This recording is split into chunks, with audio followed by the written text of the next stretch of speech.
We welcome all of you to the Home Depot SEC on CBS. This afternoon, an SEC West encounter. The Arkansas Razorbacks against the Aggies of Texas A&M. This morning, the traditional step-off, the Corps of Cadets, marching through the streets of downtown Fort Worth. And just outside the stadium, a couple of hours ago, it's yell practice.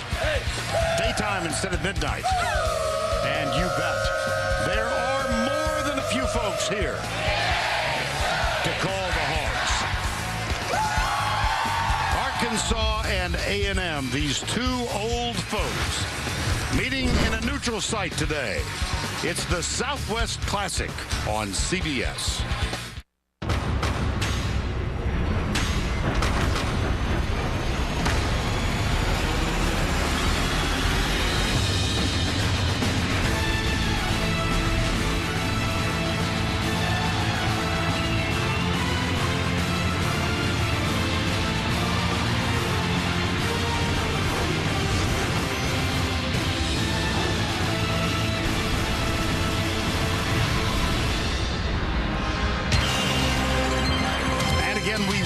To AT&T Stadium in North Texas. It's the Southwest Classic featuring Arkansas and Texas A&M. The Razorbacks 1 defeat, and the Aggies come in 4-0. Take a look at the SEC West standings. You could make a pretty good case that this is the strongest conference, much less division. Alabama, Auburn, A&M, Ole Miss, Mississippi State, and LSU all ranked. Arkansas, with a win today, is certain to crack that top 20 ranking. Hi once again, everybody. I'm Vern Lundquist along with Gary Danielson. A pleasure for us to visit the AT&T Stadium. And Gary, we couldn't have two teams that contrast more in their approach to offense. You've got Arkansas running the ball well, and the Aggies throwing it equally well. I love this matchup. This is really going to be fun. I mean, because what makes sense is probably both teams won't be able to stop what the other team does well. So I suspect it's going to be the left hand for each that's going to determine the game. How well Arkansas can throw the ball and how well Texas A&M can run the ball. But I'll tell you this, the defensive backs for both sides, A&M, they better buckle those chin straps. And for Arkansas, they better tie those shoes tight because they're going to do a lot of running. Well, if you're the Aggies, you lose Johnny Manziel, and you think, oh, woe is me. Right. And then here comes Kenny Hill. Yeah, this system produces quarterbacks, but let's not underrate Kenny Hill. I mean, he's a guy that extremely talented, fought off tough competition to get it, and then the pressure of doing it game in and game out is there for A&M, because if he doesn't play well and deliver the ball, there's really not much of an offense for A&M. He looks like he's the next in a long, long line of quarterbacks that Sumlin and Kingsbury and these guys have produced. Well, I grew up in Texas, and I grew up watching Arkansas and A&M play a lot. For me, this is a game like 1965 when you talk about Arkansas's approach. Yeah, Broyles against Darrell Royal, right? Right, exactly. Well, it's the big guys running the ball, but they got two big guys that can run the ball for this team. Thunder and Thunder, Collins and Williams. A lot of times we won't even know which guy's which in the game. I know one guy's got more hair. I do know that coming out of the back of his helmet. Two dynamic runners, but, you know, Vern, to win a game and to beat the number 6 team in the country, your quarterback and Brandon Allen's going to have to make some plays. He won't get as many opportunities. We've seen his first game a couple years ago. Now we've seen him grow where he's the guy running this powerful offense. Should be really fun.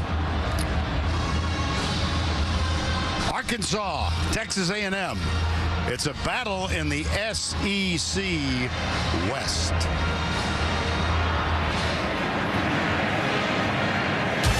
The Home Depot SEC on CBS is sponsored by Reese's Peanut Butter Cups, Ford, Aflac, and by Chick-fil-A. Let me tell you about my life. It's filled with dreams. Work hard, play hard. I know you're feeling me. FGL up in the SEC. Riding shotgun, got my dog next to me. And you know we going big like every week. And you know we gon' feel like every seat. No, we don't do it for the fame. We do it for the rain. We do it for the love.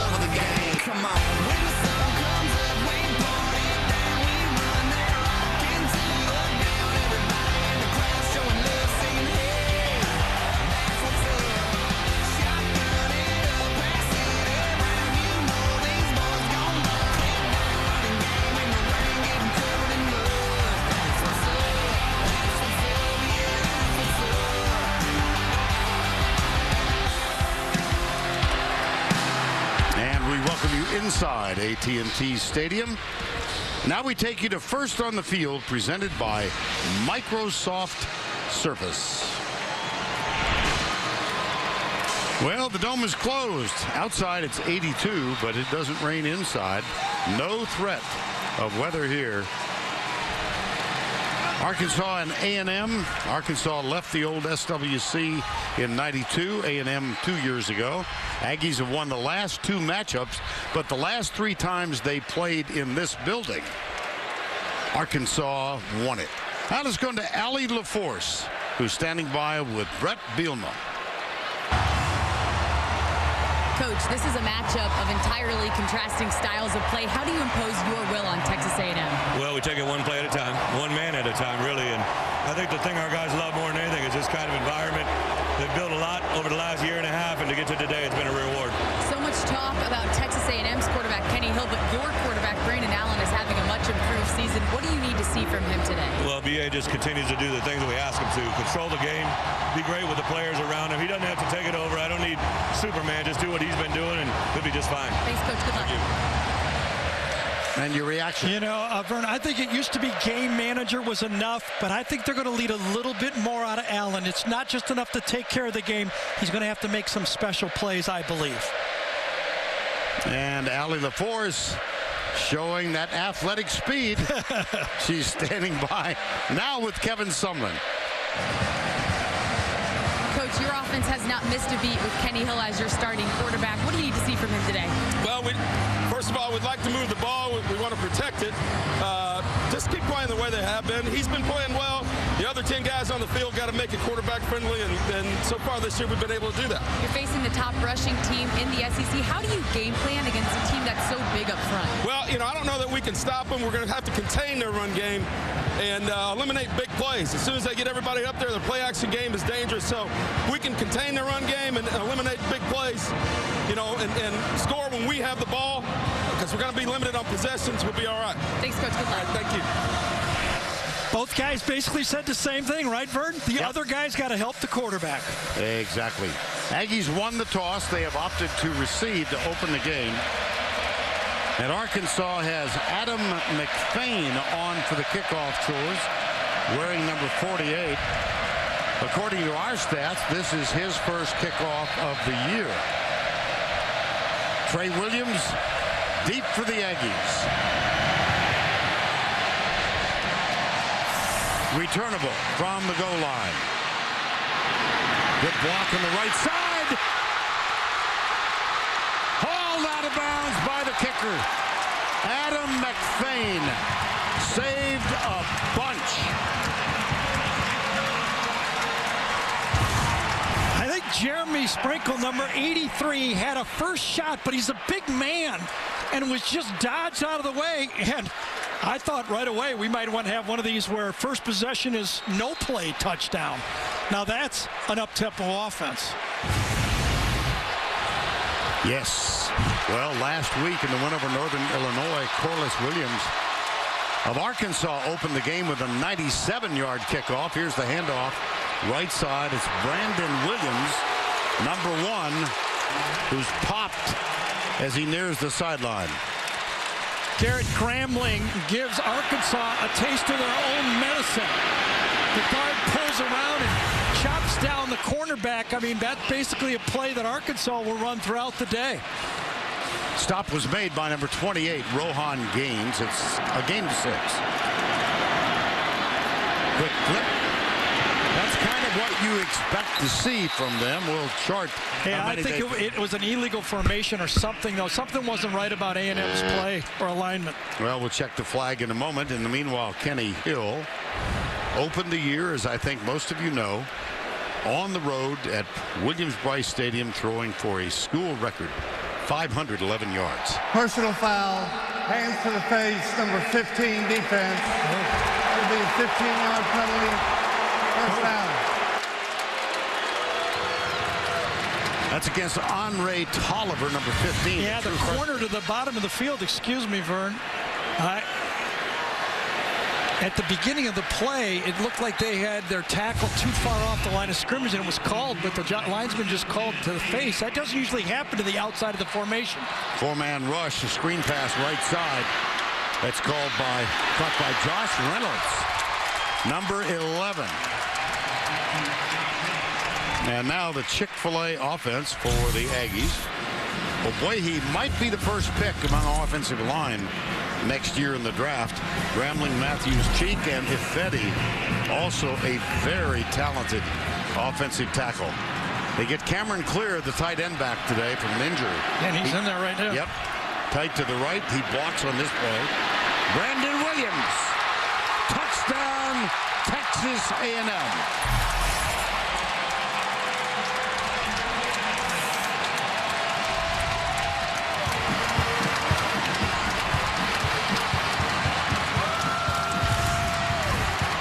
That A&M offensive line was tired of hearing about how good Arkansas's offensive line is, because Garrett Grambling, again, number 78, comes around, pulls, and just lays it out. I mean, this offensive line you talk about a strength for a team. I don't know what it is, but it could be the O-line for A&M.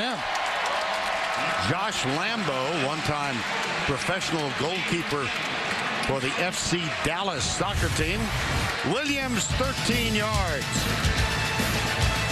Quick striking Aggies lead by 7.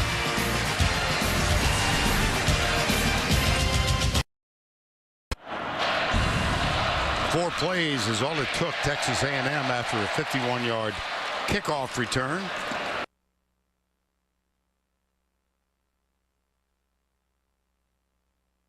Penalty. And Taylor Bertolette is getting ready to kick off.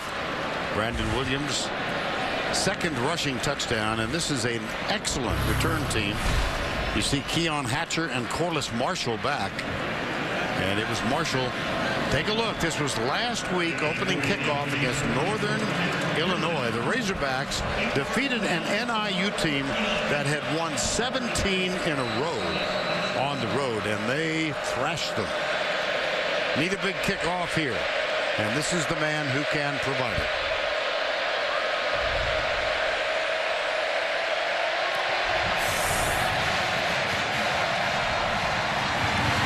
A chance. Marshall. Good defensive work. Justin Bass, number 43, is the man up top. The Chick-fil-A starting lineups for the Razorbacks. Here's Brandon Allen, Gary. He has improved from a year ago. Well, he was injured last year. He played with a shoulder that he had to be, almost shot up weekly to just get by the pain. So you almost have to throw out 2 full years. He played a little bit before he was ready when Tyler Wilson got hurt, and last year when he was injured. Jonathan Williams opens as the running back. 2 wides to the right side. Not much. Myles Garrett, number 15, getting his first start today. Up front, this is a massive, massive offensive line. Skipper, Denver Kirkland might be the best of the bunch. At skipper at left tackle is 6'10". Henry is a wonderfully gifted tight end, number 84. Gain of 1, second down and 9. Jeremy Sprinkle is in a tight end now. Number 83, 1 of 3. Allen to throw.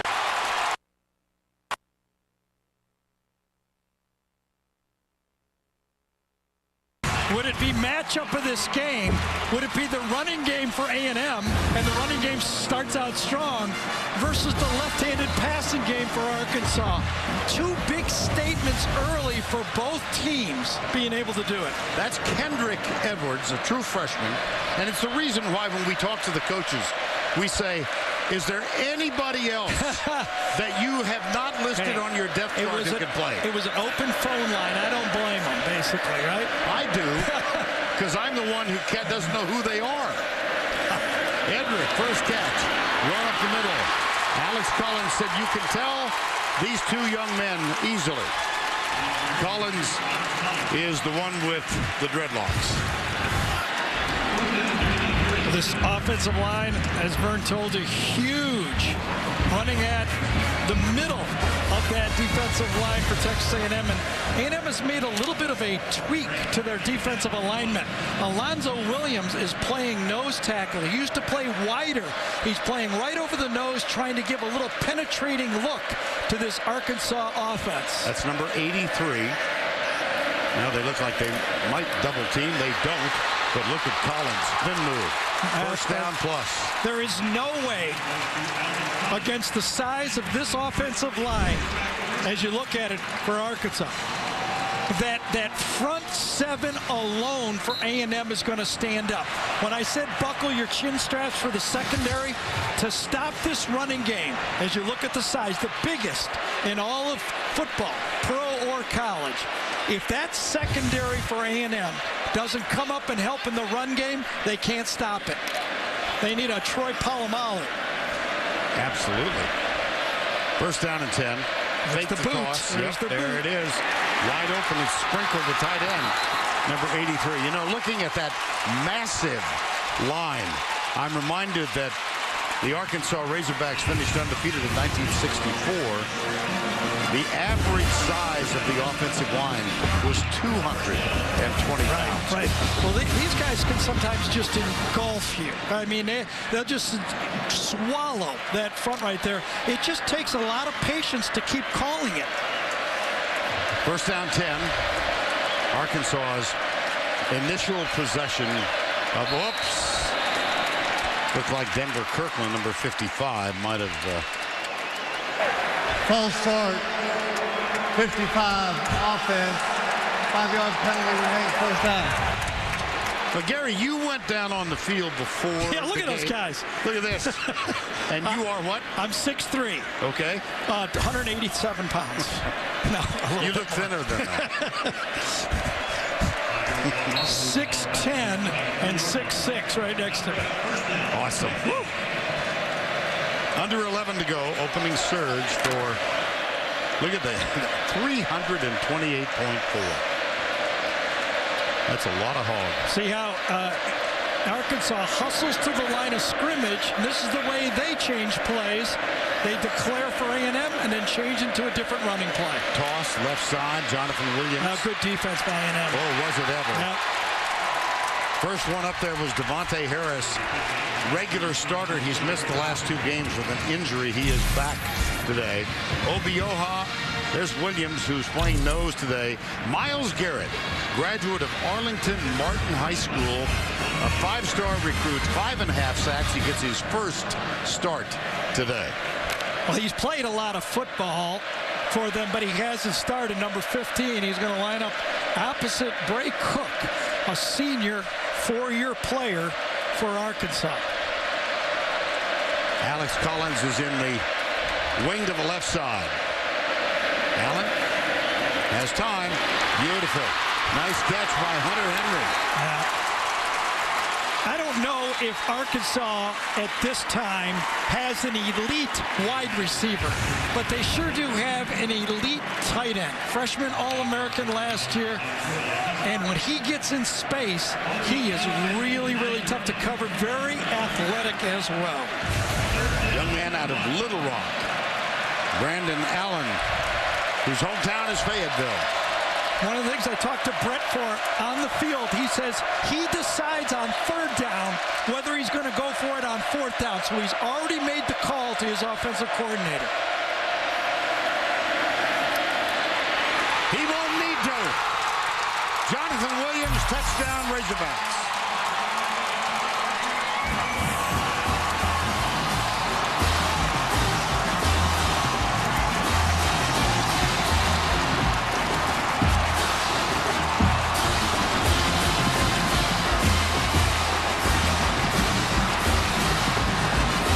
Pretty good start, huh? For both teams. It was almost into the secondary before anybody even touched on this play. And Armani Watts, another true freshman, goes, where's the spread passing offense I've been facing? Because remember when I said buckle your chin straps, you have to help on the run game? Armani Watts that time, number 23, another true freshman, gets his first taste of what it's like to take an elite running back on one-on-one. One missed tackle, two missed tackles. Mastro Giovanni missed it, and then Watts missed it. You know, I know you've been working on that name all week long. Hey, he missed one tackle, I missed one name. We're even. It's Mastro Giovanni. It's a noon Eastern start. AT&T Stadium in Arlington, or an area of Texas known as North Texas during the Final Four, when the championship game was played in this facility. Adam McFain will kick off for the second time.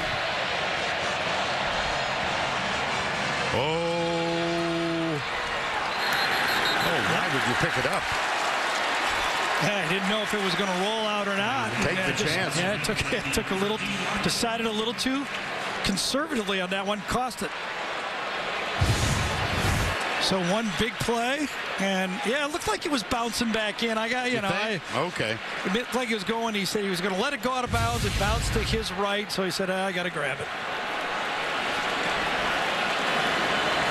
So here we go. Again. Yep. Kenny Hill. Mike Matthews of the fabled Matthews family is over the ball. He's missed the last couple. Oh, dear. Darius Philon, number 91, was there when Trey Williams got to the gap. Well, Philon just beats in the gap before they can even block down on him on that play and gets a negative play. Penetration against the run game. Both sides are trying to do the same thing. Number 79, Joseph Cheek, missed it. Here's a busted play. Hill from behind. It'll be 3rd and 14. That was Trey Flowers, number 86. Let's see what offensive coordinator Spavital is going to dial up here in 3rd and long. Wrong way. Either the quarterback went the wrong way or Trey Williams went the wrong way.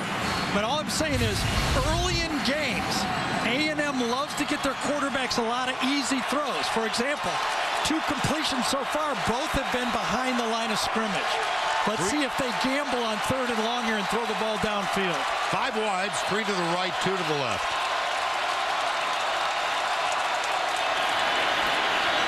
Crossing out, they go deep instead, and it's overthrown. Intended for Malcolm Kennedy, the most experienced of the Aggie wide receivers. Yeah, Tevin Mitchell did a great job that time, cutting off to the spot and playing good defense. 3rd and long, aggressive, rerouting the receivers. Pretty good pass protection. Oh, driven right back into his face. I don't know who it was, but coming from the left side, right back into Hill's face. He had to throw the ball early. Here's the punt. Drew Kaiser. Only 1 has been returned this year. This one will not be. That's the 9th punt for Kaiser. 1 return for -1 yards, and this one comes to rest. Yeah, it was Trey Flowers. I looked at the replay during that punt, Vern. Trey Flowers actually pushes his offensive tackle right into Kenny Hill.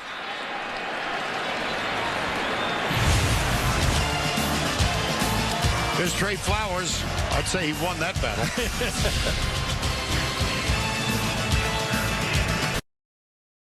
Adam Zucker with this Ford update. After NC State scored on the first 2 plays to start the game, Jameis Winston rallying the Noles the other way. 3rd and 20 finds Jesus Wilson for the score. The Noles have lost their last 2 trips to Raleigh. It's tied at 7 now. Vernon Gary, talk to you soon. Adam, thank you very much. 7-7 here. Let's quickly check in with Allie LaForce. 2 updates on injuries on the Texas A&M side for you, Vern. Trey Williams, number 3, had what appeared appeared to be a right knee injury. The training staff was poking around in the right knee. Then they got him up, and they had to make some pretty agile movements and cuts along the sideline. He seemed to be moving pretty quickly. He shook his head yes at them, and they gave him the go-ahead to continue to play. Now, Brandon Williams, number 1, on the other hand, the last play he was in was the touchdown. Not certain of his injury, but he is marching up and down the sidelines, very disappointed. Almost looked like he's in tears. Even took his gloves off and threw them across the field. So he's very upset. Something's going on with him. All right, Allie, thank you. First down and 10, 7-7 game. And this is the second Arkansas possession of the ball game. Yeah, 2 tight ends stacked. Derby and Henry. And off up the middle. Corliss Marshall. Well, the previous possession, they've had only one prior to this. We talk about the shifts and formations. All 3 receivers are to one side, so that means 3 defensive backs for A&M are to one side. But on this one, Devontae Harris, Amani Watts, and DeShazer Everett make the play. It forces the defensive backs to come up and fill. On the touchdown, no fill, big play. And the first rushing touchdown yielded by A&M this year. Second down and 2 after that Marshall run. It's Alex Collins, beg your pardon. And Collins searches.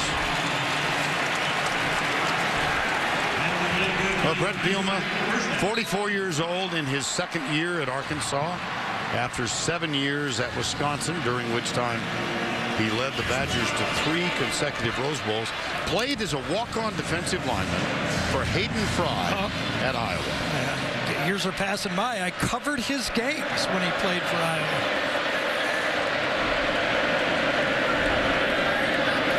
First down, 10, fumble. Scramble. Well, Aggies say they've got it. Aggies have it. Bad exchange. Looked like it might have been Sean Washington, number 33. It was. Last year, Arkansas was last in the SEC in turnovers given up. They forced turnovers. That one totally self-inflicted. I mean, you're trying to win a game for the first time in the SEC. Things are going well, and you can't get the simplest quarterback-center exchange. Vern, I wonder if that nose tackle speed might have had problems for some others on the play. That's Alonzo Williams.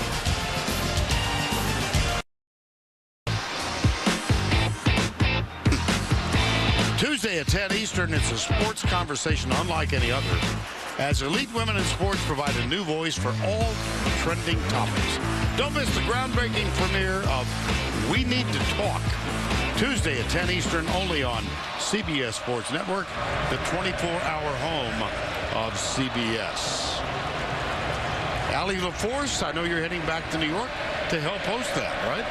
I'm extremely excited to be a part of We Need to Talk. So many talented women at CBS. Vern and Gary, you both know from working with them over the years. Now we get a chance to voice our opinion on our own show. It's going to be a lot of fun. And I know there's women behind both of you, too, that are dressing you and making all of your decisions. Reverse. Speedy Noyle is. You had to figure that A&M was going to try to loosen up this Arkansas defense, either throwing deep or, in this case, they dial up a reverse. You know, when I was growing up in high school and college, when the girls said we need to talk, that was always bad news. It was like, uh-oh. Well, it is a much anticipated program. Here's play action. Down the middle. Malcolm Kennedy sure did. Missed a touchdown. The scouting report on Kenny Hill is he throws the stationary targets a lot better than he does moving targets, don't we all? But the slot this time, this is a touchdown. This is one of those play action passes where he's going to just run into the end zone on touch, runs right by the safety Devontae Burns, and that's a miss that's tough to take. Second down, 10. Keep it on the ground. Trey Carson, number 21. And that's pretty good example of gang tackling. On the right side, Michael Winston. They pulled Big Affetti around that time, looking for somebody. As A&M substitutes, Arkansas's game plan is to substitute every time, especially in the defensive line. They were very clear they do not feel they'll have any excuse. They got enough depth for being tired in the defensive line. 3rd down 6.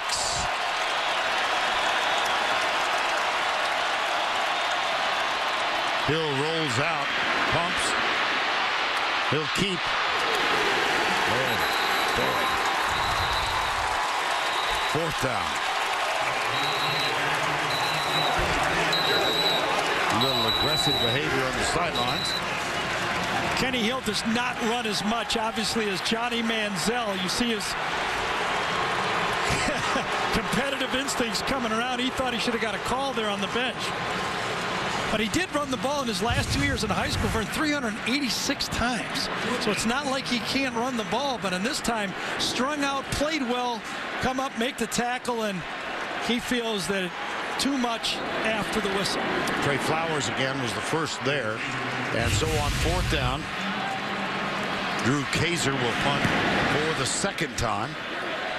We're going to let this one go, and it will be almost perfect. I think that was Malcolm Kennedy coming down there on that as the gunner. And Ed Pope finally fell on it. Follow Arkansas, Texas A&M, or your favorite team all on your phone. Download the CBS Sports app now and never miss a moment of action. AT&T Stadium in Arlington, Texas. And let's go back to the fumbled snap. Yeah, Vern, remember Mark Snyder, the defensive coordinator for A&M, made the switch, putting a faster guy on the nose. And this time, Mitch Smothers, does not get the ball up as he tries to reach the faster guy. Inside the 5, 1st down and 10. Jonathan Williams is the lone back. That's Hatcher, Keon. Keep it on the ground. Nice move. And he's out across the 5, near the 8. This is an Arkansas team that turmoil is not too strong a word. They had the firing of Bobby Petrino. Jeff Long, the athletic director, let him go. Kind of a scandalous ending. John L. Smith, interim coach, not interim, but he filled in for 1 year, knowing he would not be offered the full-time position. He finished 4-8, and last year 3-9 in Bielema's first season at Arkansas. Allen, right side. Nice. Well delivered, wasn't it? Keon Hatcher with the catch, yes. Remember, Keon Hatcher is, as Vern just kind of ran through the changeover at Arkansas, is part of the last regime's recruit. So he was recruited by Petrino to run in a high-fly passing offense. So you know that Hatcher's one of those guys that can run the routes, get open, and catch the ball. 1st down 10. Matter of fact, Hatcher had 107 yards receiving last week in the win over Northern Illinois. 1st down 10. Brandon Allen perfect so far, 4 of 4. That one didn't work. Alex Collins, there's a flag down. Devontae Harris, number 1 for A&M, made the tackle.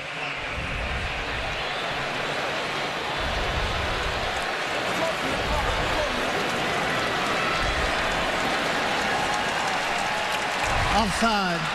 Defense in the neutral zone for snap. 5-yard penalty. Remains 1st down. This way, Tom. This way. Tom, we're offering you a little FaceTime. It's a neutral site. He's not used to this stadium. Oh, dear. 3:56 remaining, opening quarter. Brandon Allen perfect so far. Gary mentioned he had that shoulder injury last year. It affected his accuracy, under 49%, or right above 49. Well, plus they're losing a lot of games, and he had to throw from behind. But right there, Tom Ritter was telling both sides to settle down a bit. Too much chippiness early in the game, and he wants to get to it before it becomes too much more later. Kenny Hill was basically the guy complaining to start it all here. 7-7 game, both teams scoring on their opening possessions. Alex Collins is the running back. Hatcher in tight to the right. Toss. Another one.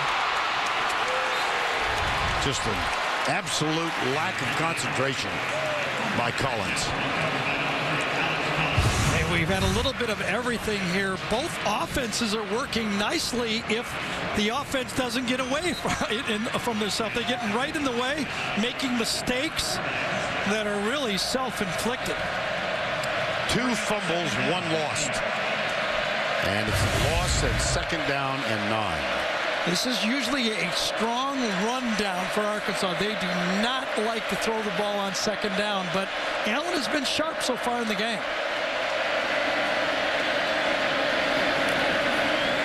Williams, nothing. Yeah.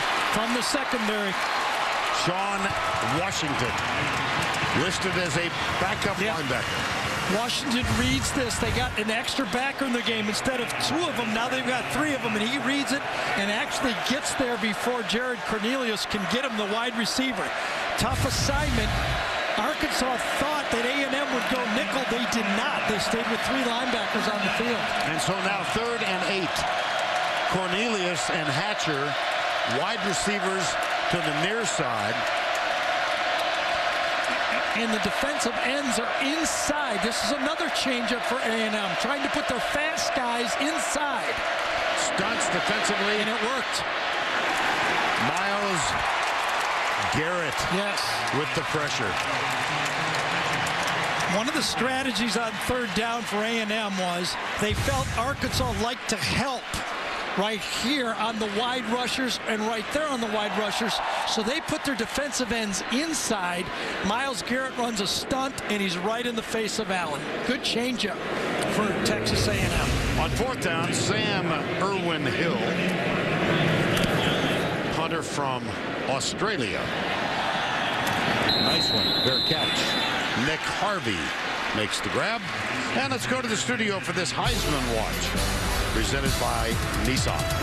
All right, Vern, thank you. Todd Gurley with a career high today, 208 yards, including this touchdown run. He also had a clinching 4th down conversion as Georgia survived Tennessee. Later today, we'll see Bryce Petty up at Iowa State, usually good for some numbers. And Amir Abdullah leads a Nebraska attack that actually rushes for more yards a game than Arkansas. Back to you. All right, Adam, thank you. 35-32. Coach Jones got them playing better. Yes, he does. See if A&M doesn't start throwing the ball down the field here a little bit. Hill tipped, almost picked off.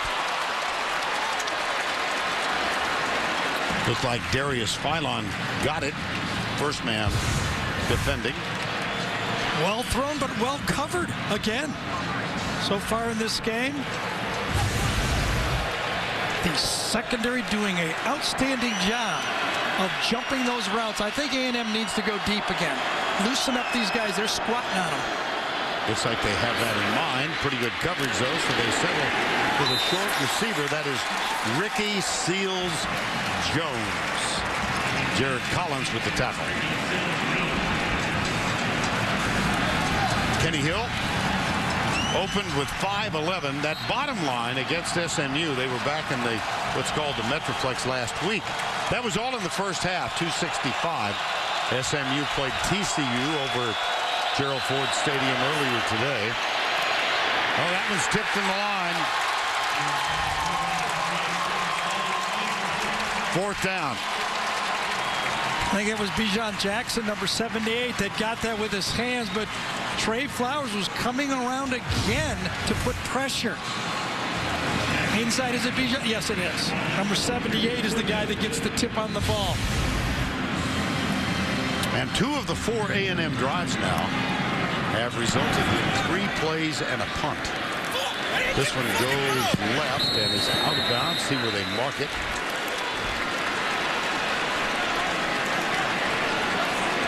Start your week off with a big... let me try it again. It's a pretty good show that you're talking about. Well, I understand that. I should watch it more often. A Big Bang. Catch Emmy winner Jim Parsons and the rest of the gang on TV's #1 comedy. It's a new Big Bang Theory on a new night, Monday at 8/7 Central only. CBS. I got a feeling it's better to miss the name of one of these players than not know the name of the Big Bang. Just got a feeling that. George Schweitzer, our Vice President of Marketing and Promotion, is on the phone. How dare you? First down, 10.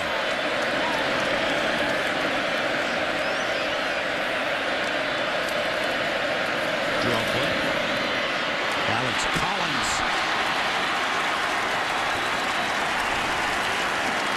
Take another look at that run. Second level, block down, get into the secondary, a little bit of a shake, and force those defensive backs who've been all spring covering the spread, facing teams that throw the ball.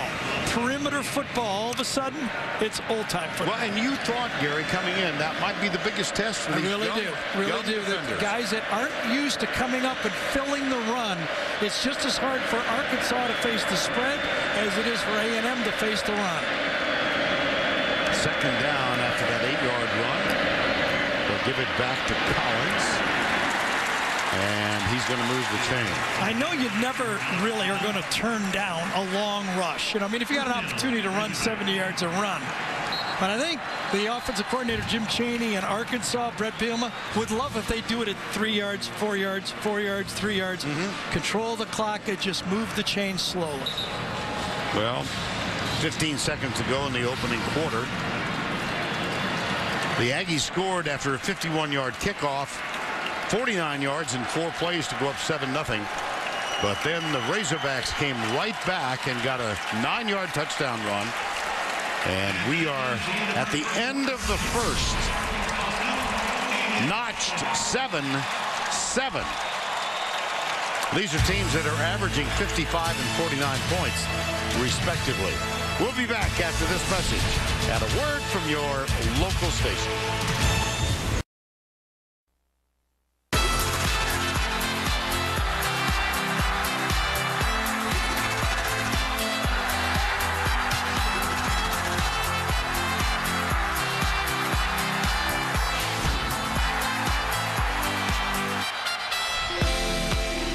And we welcome you back inside AT&T Stadium, Arlington, Texas. SEC West encounter between the Razorbacks and the Aggies. Vern Lundquist, Gary Danielson, and Allie LaForce. 7-7 as we start quarter number 2. Brandon Allen at quarterback with that huge offensive line in front of him. 2 tight ends in the game. Wide receivers close. Think anybody can block anybody, basically. And they'll come up the middle on the first down play. Well, Gary, 7-7 ball game. Both teams scoring on their opening possession. Any advantage that you see thus far? Slightly Arkansas. I'll tell you why. Kenny Hill's thrown 7 balls. He's completed 3, all behind the line of scrimmage. Right. He's 0 for 4 when he throws the ball downfield. That area has to obviously prove. If Arkansas continue to keep that under 50% downfield, I think they get a really good chance to upset A&M. I mean, they must do what they do. A&M has to throw the ball. And Aggie fans are still bemoaning the fact that there was a missed opportunity for a touchdown when Hill threw high and behind Malcolm Kennedy. Wide open. 2nd and 1. Left side. Stopped him. Jonathan Williams. It'll be 3rd down. And let's spend a moment with Adam Zucker back in New York.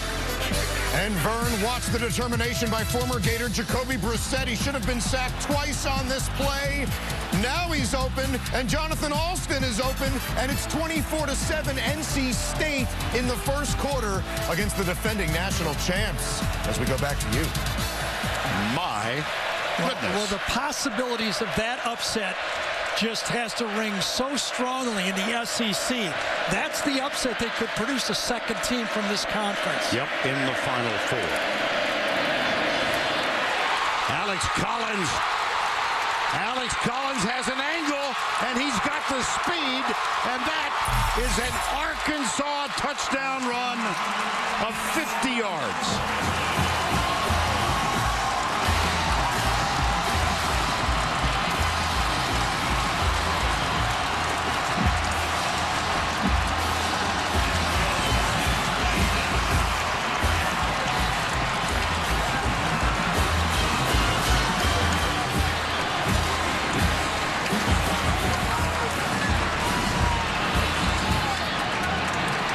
And a flag. After the touchdown, personal foul number 74, offense. That penalty will be assessed on the kickoff. Didn't say what it was, but it was Bray Cook. I think they called taunting after he got a big hit. He hit a guy and then started almost like celebrating the touchdown, and Bray's going, come on, that was pretty good blocking. I mean, don't we get to celebrate in his mind? Yeah. The ball, I mean, you could pick out 9 guys in this play that blocked it perfectly, and a wonderful cut in the secondary. John Henson for the extra point, up and good. And early here in the second quarter, the Razorbacks have a lead of 7. Vern, watch 6'10" Dan Skipper and Henry Hunter, the tight end, get their blocks. Number 76 and 84, 2 perfect blocks. 76 blocks down, and then Hunter behind him walls off, and into the secondary they go. I could pick out a lot of other guys. A slam, and Hunter turns, and watch, one step cut, bam, and away he goes. Armani Watts goes. I've never seen anything like that in high school.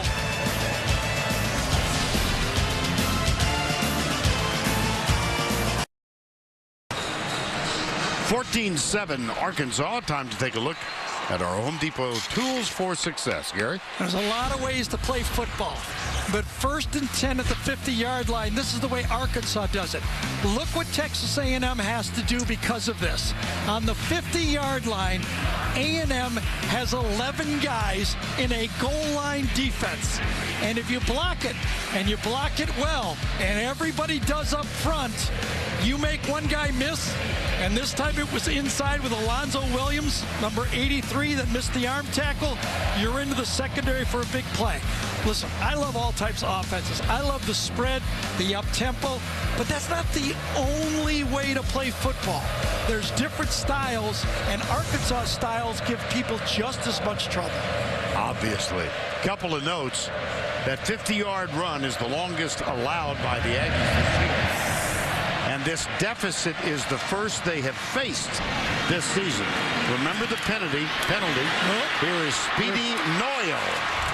Out the last couple, and a flag has been thrown up in the area of the tackle. He was speedy too, wasn't he? Oh boy. 36 yards.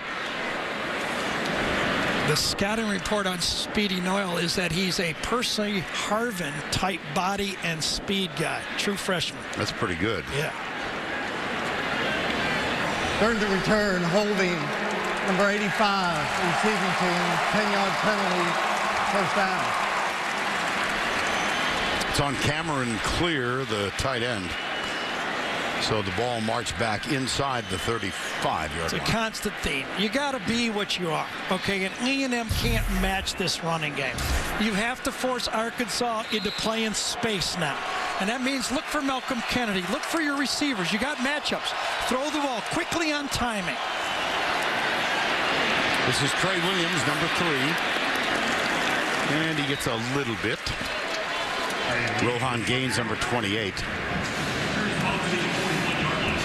First 4 possessions, you see a touchdown, and then 3, 4, and 3 out. Right, and yet to complete a pass beyond the line of scrimmage.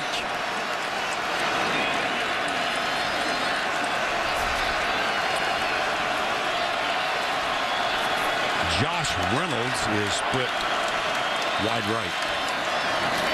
Handy off into the secondary. That's a first down for the Aggies. The run from Trey Williams, number 3. When I was starting my scouting on A&M, the first question I asked myself is, what's the strength of A&M's offense? Is it their line, their running backs, their receivers, and then Kenny Hill's being talked about as a Heisman? That's a lot of strengths. Indeed. Play action, small one. Left side, almost picked off. And the game plan for Rob Smith, the defensive coordinator, is catch the ones they throw you. And right there, they did not catch the one they threw you. Chance to make a huge play and drop by Carroll Washington. Number 21 had it. Second down and 10, and Hill off to a very slow start.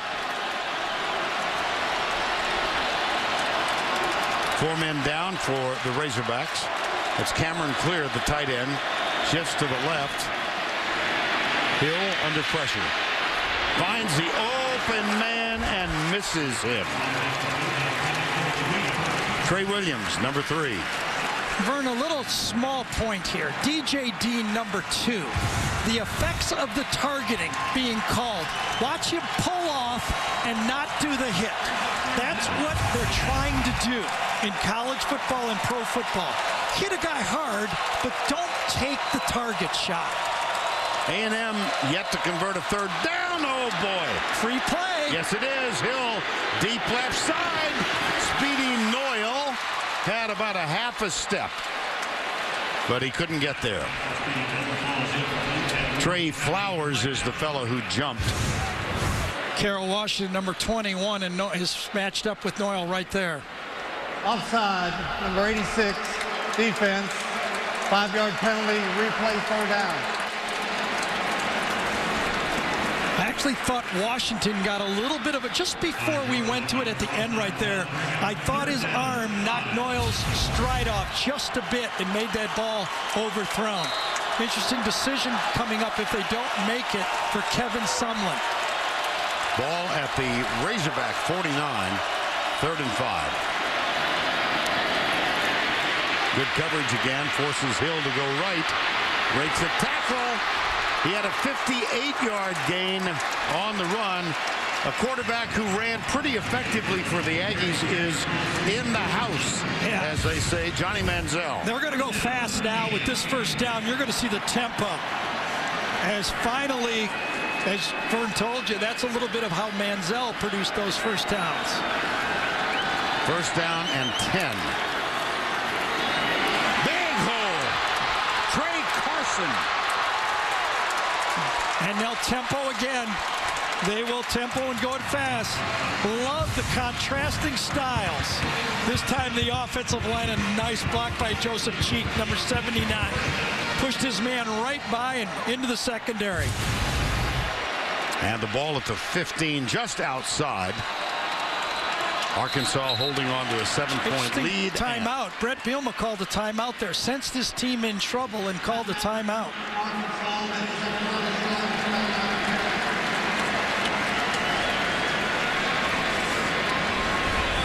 11:15 to go, first half.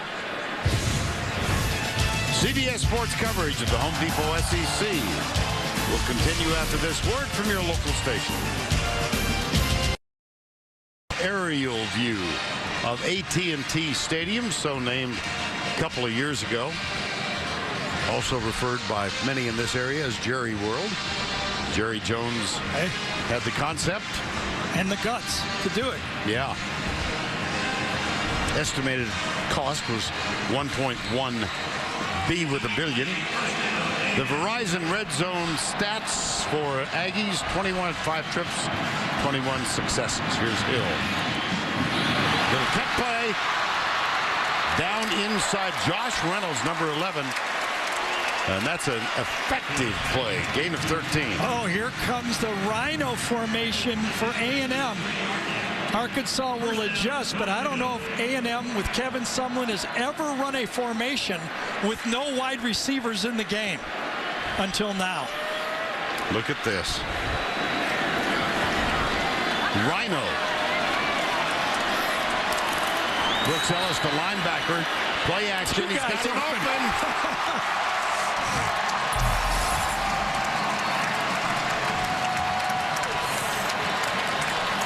I think it was David Darley, number 86, and Cameron Clear. Both were wide open on the play.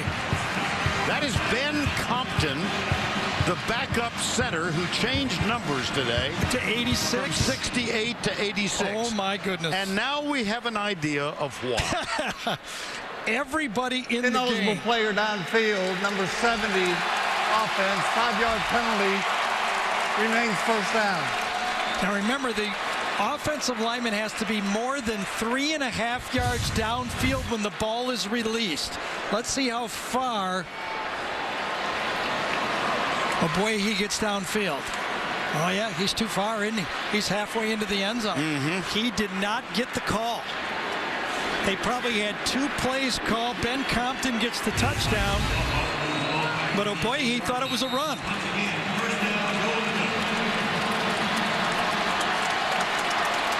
So we'll shelve that one probably for the week. And now a more expected formation. Hill, handoff right side to Carson. Nice tackle. Trey Williams, Betty Bowman. Number 3, not 21. We get a lot of Treys. We get a lot of Williams. Watch now for the big receivers down here. Cameron Clear, the tight end, 85, is 6'6". Ricky Seals-Jones, 6'5". Josh Reynolds, number 11, 6'4". Let's see if they throw one up to one of those guys. 3 wides to the left, 1 to the right. 2nd and goal. Hill. Deep caught. Edward Pope, number 18. First catch of the year, touchdown Aggies. And the best throw of the day for Kenny Hill.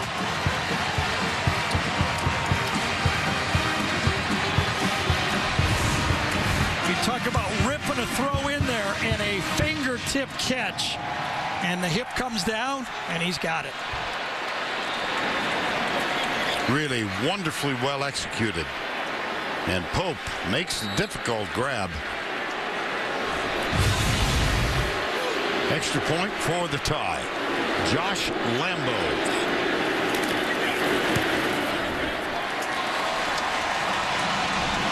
The scouting report on Edward Pope is he's got the best hands on the team. Would you agree with that on this one? He's right down here, gets actually by 2 defenders for Arkansas, and then snatches the ball with the best hands on the team. What a great throw, great play design by A&M, and the big penalty by Arkansas. The offsides on 3rd and long kept it alive.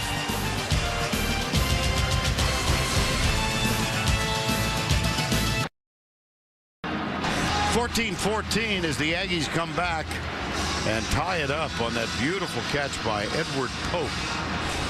14 all, 10:06 remaining in the first half of play. See a few empty seats here at AT&T Stadium, but for the most part a full house, especially with the core in one of the quarters.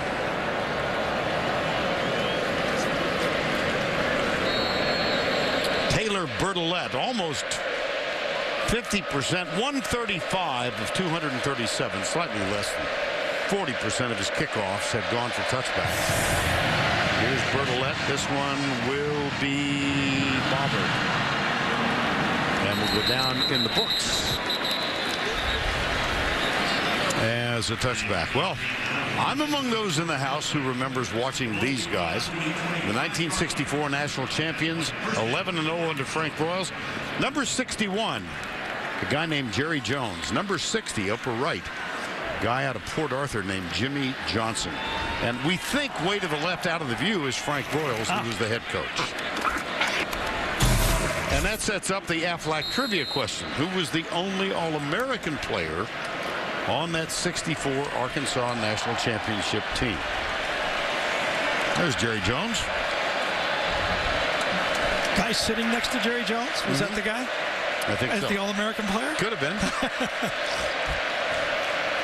He's aged a little. Oh, in the secondary again.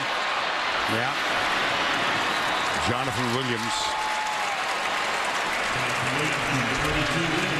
16 yards on that rush.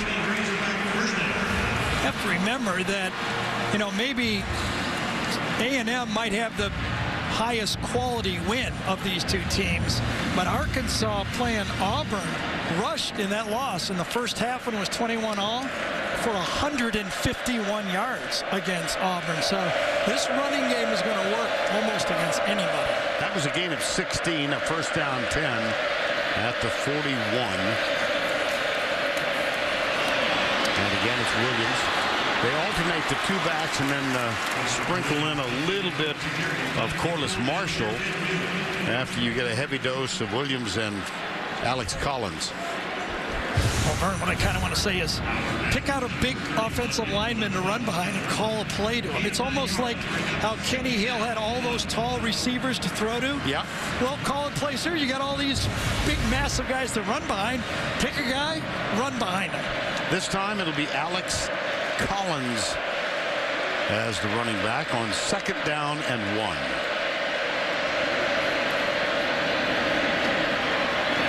Move the chains, please. And a little more on Alex Collins. Let's go down to Allie LaForce. Thanks, Vern. We watched him run his way into the SEC spotlight a year ago, but Coach knew that he could be better than that if he just made a few small changes to his eating habits. He wanted him to eat more regularly and also limit his fast food intake. So Collins bought in after last season. He's now playing at 218 pounds after playing at 204 last season. And for the first time in his life, he's eating breakfast, lunch, and dinner every single day. All right, Allie, thank you. First down 10. Hatcher in motion, now sets up to the left. Play fake. Brandon Allen looks deep. Goes deep left side. Man-on-man coverage. And there will be no flag. I thought Devontae Harris was grabbing him the whole way. My goodness. I thought it was holding the whole way. The flag's down. There it is, way up at the 32-yard line. Right at the beginning, he caught Hatcher and never let go. Holding, defense number 1. That was 10-yard penalty, automatic first down. Yeah, there's no doubt. And I think Hatcher would have been by him and had 4 or 5 yards of space. Watch, he catches him, he realizes it, and he never lets go. He's got his jersey the whole time. And then at the end, nothing really happens, but the hold was way earlier than that. Yeah, it was. Called up at the 32-yard line. Mentioned Devontae Harris, a starter, out the last couple with an injury, but back in the starting lineup today.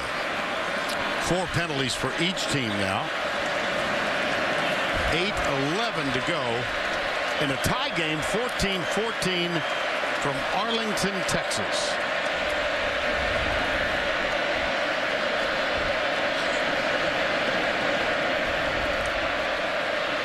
Handoff, Collins. A few over left guard. Sean Washington, number 33. Collins now with 9 carries for 88 yards, the long gain of 50. And his counterpart, Williams, with 8 carries for 41 yards. And Arkansas is about to get bigger. They're bringing in Cameron Jefferson, number 89. His real number is actually 79. Another tackle in the game, as if they're not big enough. Cameron is 6'6", 307. Lined up at tight end, I believe, over there. Yeah, there he is. Fake the reverse. Go deep, wide open. Touchdown, Henry Hunter. Tight end. Flag down at the line of scrimmage. Yeah, they're going to call holding on the play, and it's coming back. Armani Watts, Vern, the safety, is still trying to figure out who went out for the pass. Number 76, offense, 10-yard penalty, remains second down.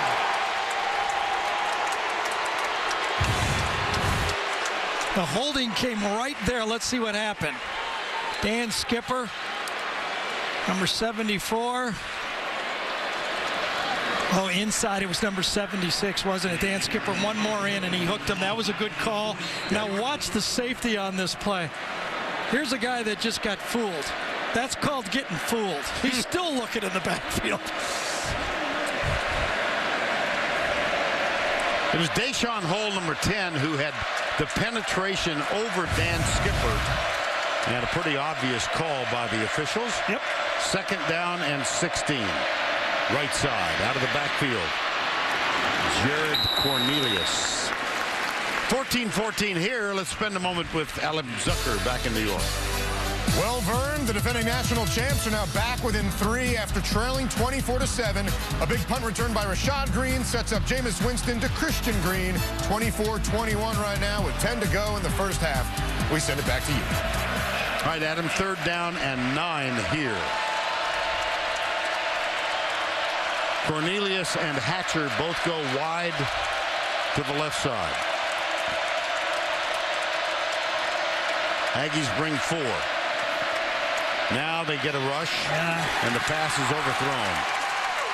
Time Brandon Allen could feel the rush coming at him, and he tried to get rid of it too quick. Never got his feet under him. The ball just flew on him. Vern, what did Kevin Sumlin tell us that he thought he had a scouting report on Brett Bielema? He likes to fake his special teams, and you just saw him say safe. He's keeping his defense out there and plays defense safe. And Sam Irwin Hill is on to punt. Here's a note. He's ambidextrous. He can punt it either left foot or right foot, and he has done both. Used both feet in a game. Not this time. It's right foot head. Tough to say. Out of Bendigo, Australia. Boy, Arkansas is really hurting themselves with penalties, dropped snaps. A&M now has an opportunity here at the end of this half, and then they get started again at the second half. A couple blocks away from the AT&T Stadium, where the Texas Rangers play, and among those who have pitched there, Kenny Hill, senior, 14 years in the major leagues, and he is standing by with Allie LaForce. Thanks so much, Vern. You mentioned it, 14 years in the majors. That's not easy. Kenny did grow up playing baseball as well, but football was the sport he chose, and he is really excelling at that. How surprised are you with the early success he's having this season? I'm very pleased with the success that he's having. Working hard. He did all the work in the offseason, and it's paying off now. Let's watch this play. All right. From father to son, number 7. Now 5 of 11 in this game. 14-14, 6:42 to go in the first half. Deep. Incomplete, intended for Speedy Noyle. Back to Allie. If that would have been a pick, that might have ended this interview. I see that you're listening to the game with your headset. What advice would you give to Kenny right now, watching him play this first half? Well, you got to stay poised. He's got to stay in the pocket, and you know they're playing good defense on him right now. It's just a matter of making adjustments. Here we go with Hill around the right side. That was a design run right there, too. And back to Allie. Now, I have to pick on you for this, because when we asked Kenny if he got his throwing form from you, he said you couldn't throw a spiral. Is that true? That's true. I could never throw a football, and he knows that. But if you give me the little round one, I can throw it. He can throw a 90-plus mile-an-hour fastball, but don't ask him to throw a spiral. Mr. Hill, thanks so much for taking the time. Thank you. Allie, thank you. 117 wins, 14 seasons in the major leagues for Ken Hill Sr. And bring this back. There's a flag on third down. The Arkansas bench believes it's on A&M. Prior to the snap, false start. Yes. Number 41, offense. 5-yard penalty, remains third down. That is the backup tight end, Brandon Alexander. Yeah, there's the flex. Right there, a little flex.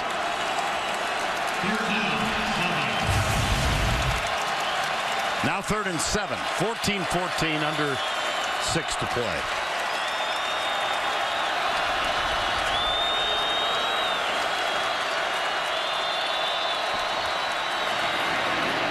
Got him open, beating Noyle.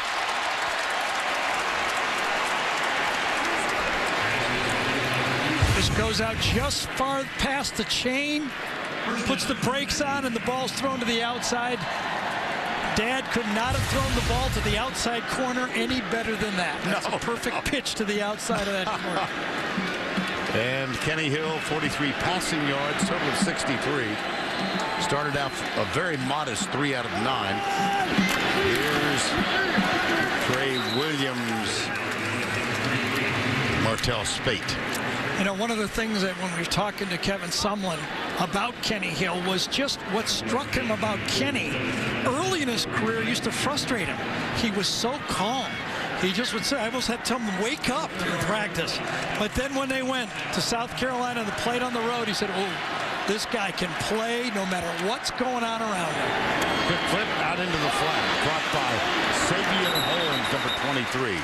Well, that was a wake-up call for the country when a heavily favored South Carolina team fell 52-28. And Kenny Hill threw for 511 in that ball game. This is such a big drive for Arkansas, obviously for A&M too. Arkansas, remember, gets the ball to start the second half. This is a huge drive for both teams, setting this pace for the second half. How about that? Hill to Savion Holmes, and it was kind of an off-balance throw. Right, that was Johnny Manziel throwing that, wasn't it? I think so. I thought Martrell Spate tipped that ball, number 47, on the play. Let's see if he gets to get a hand on it. There he is, right in the middle. See if he gets his hand on this throw. Yes, he did deflect that ball and still caught. It's a gain of 29 at a first down with 4:15 to go. Tie ball, game 14 all. That was definitely a Johnny Manziel risky throw over the middle. Complete again. Jeremy Tabuyo, young man out of Honolulu. Well, among those who is in attendance today, that guy got the hat backwards still. Johnny Manziel.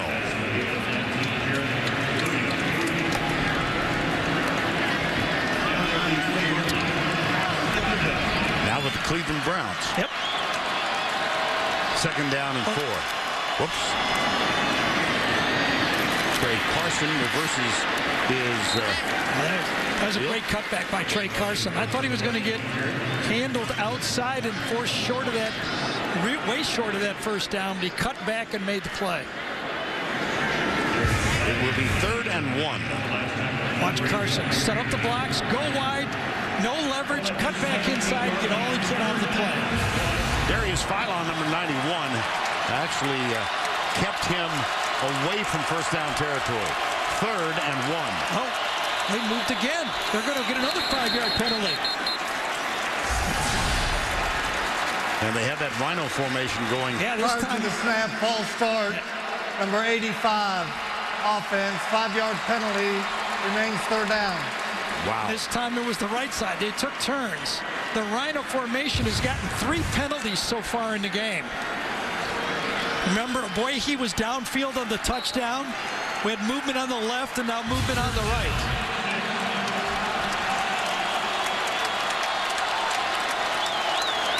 Third down.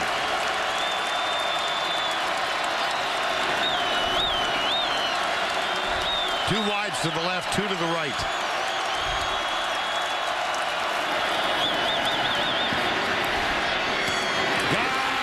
Dropped. Wow. Josh Reynolds.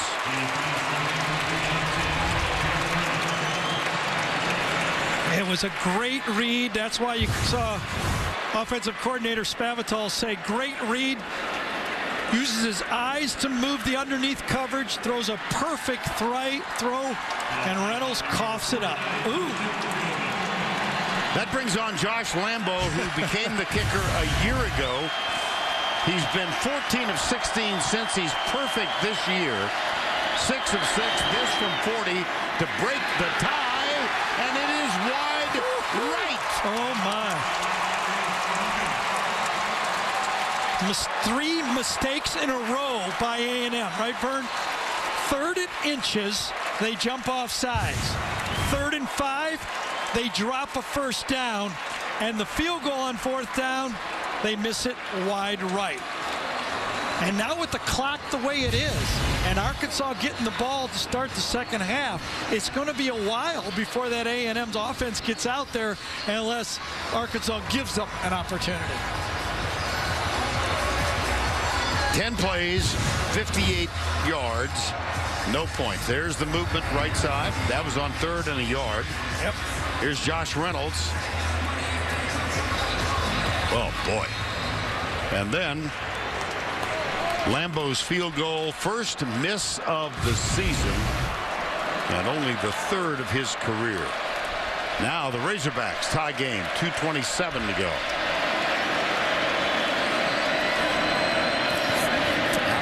Left, Hatcher, number 4, with the catch. DeShazer Everett, number 29, was in the neighborhood.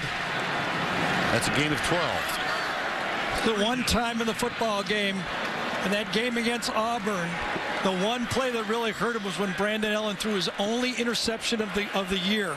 They were trailing 21-28. He threw a pick 6 to make it 35-21. It was really ball game. He has to be very careful right here. That one thrown away. Little pressure from Myles Garrett. Well, let's go back to that Aflac trivia question. And we were talking about the 1964 national champions. The only All-American player on that 64 team, Ronnie Cabness. Lloyd Phillips, who was a defensive tackle, won the Outland Trophy 2 years later as the best lineman in America. 2nd down and 10.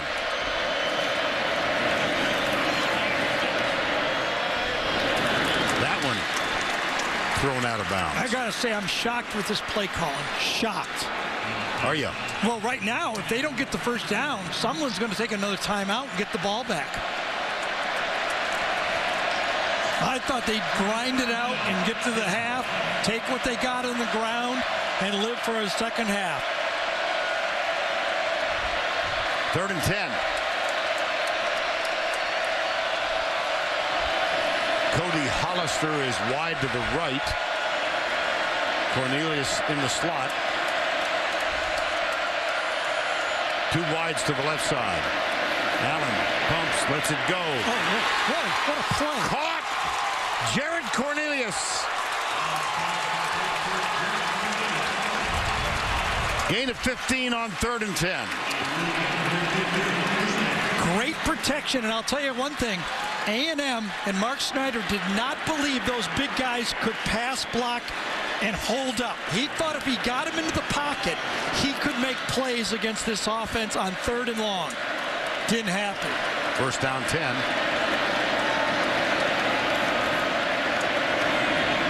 Allen tipped incomplete.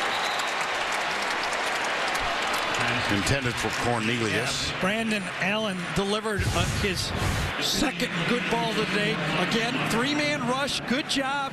No pressure. Steps into it and delivers an absolute strike on the play and beats Burns on that. I don't think you could cover them much more than Devontae Burns did on that one. Not at all. 2nd down 10. 87 seconds to go. Arkansas has 2 timeouts left. A&M all 3.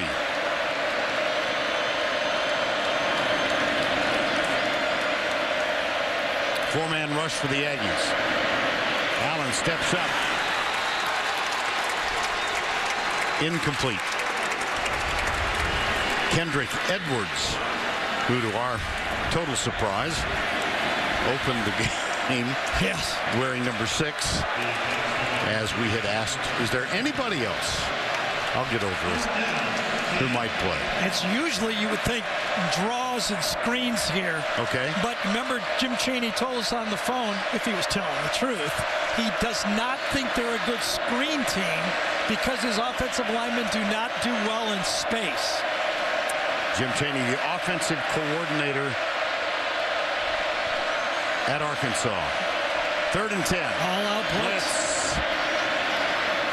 Knocked down. That's Jordan Mastro-Giovanni. Mastro-Giovanni almost picked that ball off. Giovanni catches the center's block and then backs up into the lane. You can see what the quarterback thinks. He thinks everyone's coming, and then he backs up and taps the play down with his left hand. Nice design by Mark Schneider on that play. So the Aggies are going to get the ball back after the punt. Assumed punt. There's Mastro Giovanni. That's a surprising series for me for Arkansas. I thought they would bang the ball. Really did. And they got a lot of room to the left. Still up. Touchdown, Sam Irwin Hill.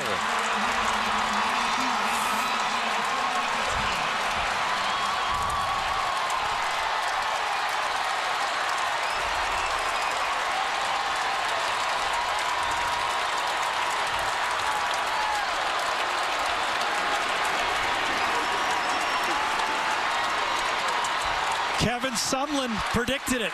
He did. And this is an audible call. If you get the look, you go with it. And he obviously got the look. I don't even think Brett Bielema believed it would go for 6. But that is a gutsy call. 51 yards by the ambidextrous Australian. The punter from Bendigo, Australia. Take a look. 4 A&M players are lined up outside the center. Only 2 blockers, but the 2 blockers are positioned well. You seal the edge, and then you bring the big guys from behind around. It was like a sweep. And I don't think even Arkansas envisioned it working this well. Boy, Kevin Sumlin has to turn around and go, I told you guys. 51-yard touchdown on a fake punt. Hogs lead.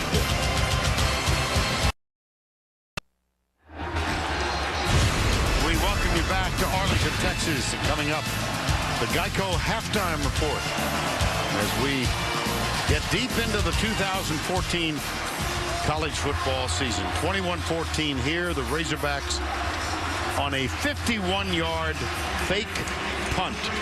It's a long way from Australia to Fayetteville. Promise you, there are no non-stops.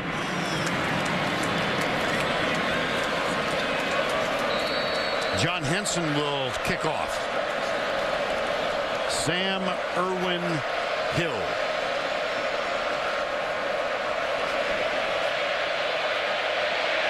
With the touchdown. Short. Taken at 15. Cameron Clear. Well, Gary, let's take another look. This is a young man whose father taught him to kick when he was 5 years old because he wanted him to become an Australian rules football player. So many great punters out of Australia in the last decade or so, but in his dreams, especially when he got to the 15-yard line. So now he's not only an ambidextrous kicker, he can run to the left or the right now, too. He's got even more ambidextrous to him. He's amphibious, yes, for heaven's sake. There you go. Kenny Hill almost picked off. Trey Flowers, take a look. Trey Flowers is such a great athlete. He reads the play. He actually reads the blocking technique in front of him. When he feels that he's going to get cut by the offensive lineman that time, he instantly thinks it's going to be a wide receiver screen and drops back right into the passing lane. All SEC preseason, first team, and he deserves it. Second down 10. Exactly a minute to go, first half.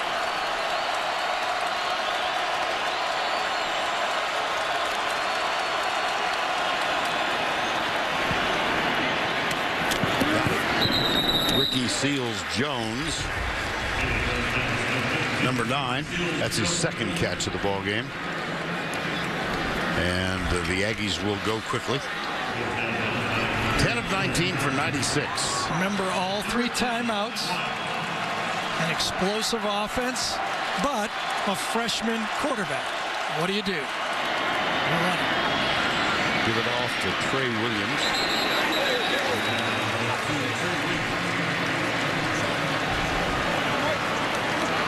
They'll move the chain. Clock stop as they do so. A&M ready to go. They still do have all 3 timeouts, 45 seconds remaining. Behind the intended receiver, Malcolm Kennedy. Well, you've seen a couple of shots of Johnny Manziel on the sidelines. Through 4 games, his first 4 starts, you see his numbers to the right. And Kenny Hills, a few more passing yards, a few more touchdowns. Johnny Manziel, remember he played that Florida team, though, early in his first 4 games. A tough football game. I think that tough matchup, but I think this is just a better all-around football team than what Manziel had. Hill. Deep. Man open. Another drop. Same guy. Josh Reynolds. That's 2. I mean, it's hard to believe a guy gets this open and gets his hands backwards. He actually crossed his hands that time. Instead of catching it normal, look at his hands are backwards. If that makes any sense. He could have caught that ball, I thought, just by stretching both arms out and keeping his baby fingers together. That's how you're taught. 3rd and 10. 5 wides. Razorbacks have only 4 down. Number 74, Fetty, struggling with Flowers. Let's see if he can handle it. Oh, he did again. That one popped in the air. The hit on Sabian Holmes, causing the incomplete pass. Yeah, Jermaine Ifedi's having trouble with Flowers. He either goes around him, pushes back into the quarterback. Let's see this one. That ball was behind, not a good throw, and Sabian Holmes had no way of catching that one. Rohan Gaines was the guy defending number 26, and now Drew Kaiser is on to punt. Nice one. Caught at the 16. DJ Dean.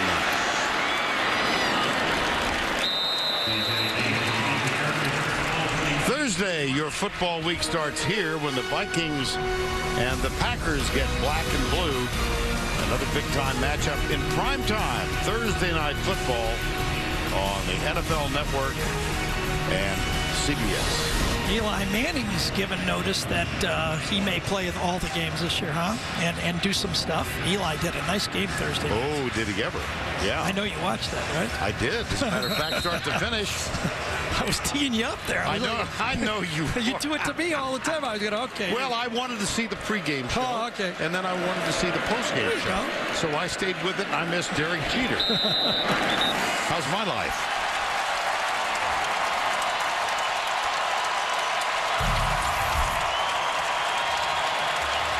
The difference in the ball game, a 51-yard run for a touchdown on a fake punt. Well, we tipped you off early, right, Vern, that they do like to fake. Kevin Sumlin told us one thing about Brett Bielema is he loves to run fakes on special teams, and even though he knew it, he didn't stop it. Let's go down to Allie LaForce, who was with Brett. Coach, the fake punt worked perfectly. What made you go for it? I knew that kind of crowd in there trying to get a return game going. I thought we could get around the edge. Sam's a really good athlete, a lot of fun, but we came here to play a 4-quarter game, so the fun is still ahead. You held the nation's highest scoring offense to just 14 points at the half. What's working defensively? Well, I think we're doing what we do. Our guys understand the concepts. They understand the pace of play that we're supposed to line up and get our guys in position. But biggest thing is we're being aggressive. We're not really playing our football, and we're getting penalized. We clean that up, and we can take this one running. Thanks, Coach. Thank you. He's got a team built in his image. Run the ball on offense and keep it in front of you on defense. So far, so good. That's the end of the first half with our score 21-14 Arkansas. Now let's go to Adam Zucker in our New York studio. All right, thanks, Vern. Halftime at the Southwest Classic in Arlington, Texas. And Arkansas leads Texas A&M 21-14. This Monday, don't miss the new show critics are calling fast, funny, and above all, exciting. Catch the new hit drama Scorpion, Monday at 9, 8 Central, after The Big Bang Theory, only CBS. Many great traditions abound on game day throughout the league, and each week we'll give you a taste of tradition presented by Sonic. For more, here's Allie. This week's tradition centers around our very own Vern Lundquist. The toast of Texas broadcasting spanning across 3 decades, Vern was the sports director at WFAA in Dallas for 16 years, winning 7 consecutive Sportscaster of the Year awards. He doubled as the radio voice of the Dallas Cowboys from 1972 to 1984 and was inducted into the Texas Sports Hall of Fame in 2005. Vern first joined CBS in 1982 and, along with partner Steve Davis, called mostly Southwest Conference and Big 8 college football and is now in his 15th year as the voice of the SEC on CBS. This summer, he received the Vin Scully Award for Lifetime Achievement in Sports Broadcasting. Vern, welcome back to Dallas. Or North Texas, as we say, Allie. Thank you. That one picture, if you don't mind a personal reminiscence, the photo with Steve Davis on the left. We lost Steve in an airplane accident a little over a year ago. And that was Alan Cameron, who is still the sports information director at Texas A&M and a good friend. There you are, Steve Davis, Alan Cameron, and a skinny Uncle Vern. You got me, guys. Halftime in Arlington. We'll be back. We do it for the rain. We do it for the love of the game. Come on. When the sun comes up, we party down. We run that rock into the ground. Everybody. Williams at the 5, cuts back into the end zone. Touchdown, Arkansas. Hill, plenty of time, throws a bullet, and a nice catch, and it is a touchdown, and that's Edward Pope. And he got a lot of room to the left. Still up. Touchdown, Sam Irwin Hill. And we welcome you back live inside AT&T Stadium in Arlington. 21-14. Arkansas leads it. Now let's go inside the headset, powered by AT&T, official sponsor of the SEC. Here's Allie. Coach, the missed field goal and then Arkansas's fake punt, that was 2 tough ways to go into halftime. What did you tell your team about limiting those mental mistakes? Well, you know, we've got to, we're just a little bit off offensively. Got to get some stops on defense. We're in this thing. I mean, we're all that, and we're down 1 touchdown. We just got to make some plays. We'll be all right. Thanks, Coach. Good luck in the second half. All right, thanks. Allie, thank you. Taylor Bertolette will kick off. And Corliss Marshall, Keon Hatcher are the deep men.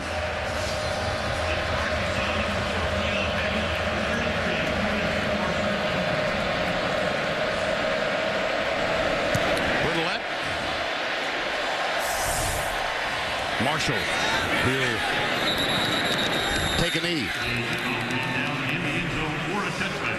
Well, Gary, Kevin Sumlin made a very good point. They're very much in this thing. They are, but, you know, 3 critical mistakes at the end of that half. Right. The short yardage play, the drop pass, they could have done it, then the missed field goal, and then the special teams blunder. Remember we talked earlier about the left hand, who would win it? Right. Brandon Allen, and I don't see how A&M can win. Brandon Allen has thrown for more yards than Kenny Hill has, 97-96. I mean, that's a stat that A&M just can't live with. They're a passing spread team. But ineffective so far today. First down 10 at the 25.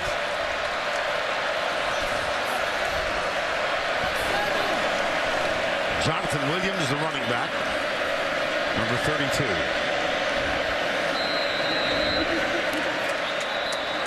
And delay game to start the game.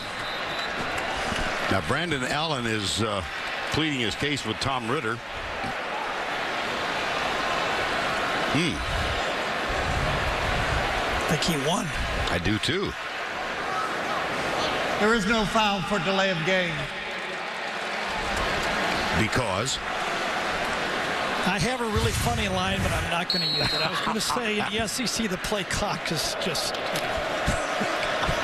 it's not that funny. It's not that funny to Kentucky, I'll tell you that right now. You want to rethink that? Exactly. First down is... it's funny in the booth. Right. Reverse. Wow, funny. It was a AJ funny call. Derby. Yeah, sure was. Howard Matthews, leading tackler on this Aggie defense. Yeah, 31. The way Jim Chaney was able to just pick his running play and run between the tackles, he's gotten pretty fancy here at the end of the game. Excuse me, at the end of the half, at the beginning of the half. There's Jimmy.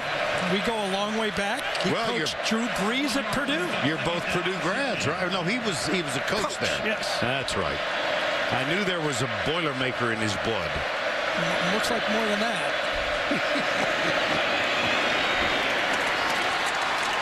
He's a buddy. I get to say that. I know that. Well, we've dealt with him at a few coaching stops. Before here, it was at Tennessee. See, there you go. I mean, Kenny has had a few drops that hurt those yardage. They could have been much bigger than that. And the running backs, you know, they combined, do that. Collins, 88 yards. They were able to run the plays they wanted to. And a fake punt was really the difference. And the TD pass, you know, that was negated. Keon Hatcher, bottom of the screen. Cody Hollister, wide to the right.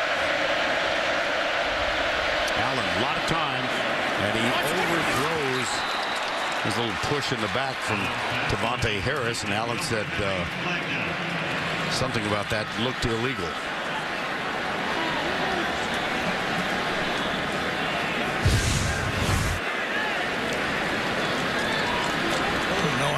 I know he was out of bounds. Number 26. Inside on the slot. Defense. Not even the man he was thrown to. 10-yard penalty, automatic first down. Gains on the slot. It happens right here in the middle. We all had our eyes on the ball as it was thrown, but in the slot. And was that on Kendrick Edwards again? No, Devontae Burns. Was it Burns? Yeah, the nickelback. And so, 7th penalty against the Aggies, an automatic first down just outside the 30. On 3rd and 15. Too. Yeah. 3rd and 15. Another one of those just self-inflicted wounds by A&M. Collins doesn't get much at all. There's a lost helmet by Mastro Giovanni, the tackle by Julian Obioha. Young man from New Orleans. Obioha, really a special student athlete. Very bright young man. Remember, we had a chance a couple of years ago to chat with him. Yes. And that's the type of gang tackling to stuff that line of scrimmage that Kevin Sumlin has to have for them to win this football game here in the second half. 2nd down, 11. Aggies with 4 down. On the ground. Wow. Sean Washington was one of those. Alonzo Williams the other, who collaborated on the stop. Sean Washington's going, I love this offense. In the nickel, I don't get to play. But against these guys, I get to play and make some tackles. 3rd down, 8. You can make the argument for the first time in the 2014 season, this is the first time that there's been pressure on the A&M defense. They got way ahead of South Carolina. Can they get a stop? Last 3rd down, penalty. Can they do it here? Statistically, they are improved over a year ago. But a year ago, this defense was less than splendid. Allen goes right, incomplete, 3rd, 4th down. And the Aggies do make the stop. Myles Garrett, the true freshman, is the guy that came around the corner that time, number 15, to put pressure. Gets inside, keeps coming to the inside to the hip, and he had Big Dan Skipper on him, but he could not control him. Good pressure by Garrett, a great stop by the A&M defense. Well, here's Sam Irwin-Hill out of Australia. He has provided the difference in the score with a 51-yard fake punt touchdown run. And here's his punt. Nick Harvey is the deep man. You got to catch that one. That's a gamble to let that thing go. 11:46 to go. That's a 48-yard punt. Nothing on the return. The Southwest Classic. That's a reference to both of these teams having come from the old Southwest Conference. Yes, mixed results. He threw the ball well short, but over the middle of the field, forced a couple, had a couple good ones. There was one of them for a touchdown, but had a couple key drops.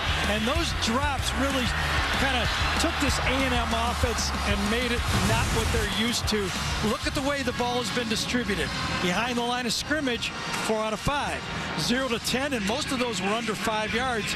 4 for 5, but when he threw the ball downfield, only 2 for 12. Well, see how he responds now. With the ball for the first time, third quarter, little flip out to the left. That's Trey Carson. Got something out of not much of an opportunity. Yeah, it looks like there's another flag down.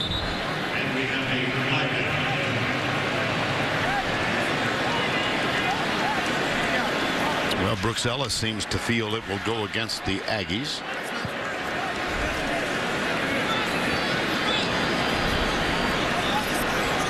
During the run, holding number 18, offense, 10-yard penalty from the spot of the foul, replay first down. Edward Pope, who has a touchdown catch in this game, and now held on to something other than the football. Had his arm, the jersey of Tevin Mitchell was all distorted, and it was a pretty easy call from the back judge there.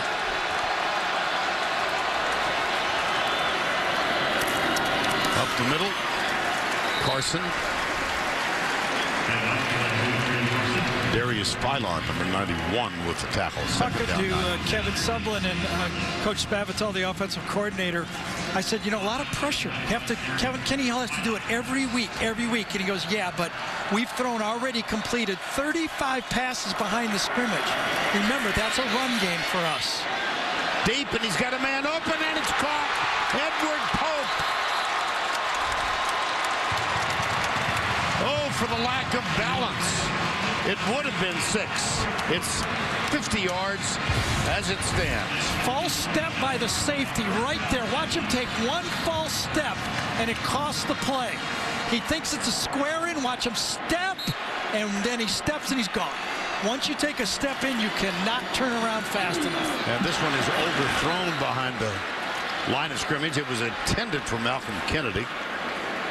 Second down, 10. One of the things that Rob Smith, the new defensive coordinator for Arkansas, really stresses in the up-tempo is get lined up on defense and don't look at the sidelines. Look at the formation. They give away tells if you get lined up fast enough. Toss to the right. Oh, boy. Trey Williams wants a horse collar. Was it a horse collar or not? There's no flag. He reacted as if there was a violent horse collar. Let's take a look. No, it was the back of the head that he got. Yeah. I don't think that was horse collar. Nope. That's good, no call. Darius Phylon. It'll be third down. 3rd and 7. Arkansas showing blitz. Here's the change. Arkansas does shift out of their defenses if they feel A&M is audible. Hill got him. Ricky Seals-Jones, who's short of the first down. Now what does Sumlin do? Does he go for the 4th and short?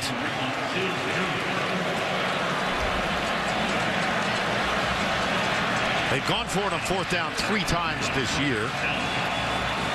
They have been successful on all 3. And they will go for the first down here. And will they do the option play? They love to run the option in this situation. Trey Williams is the running back, number 3.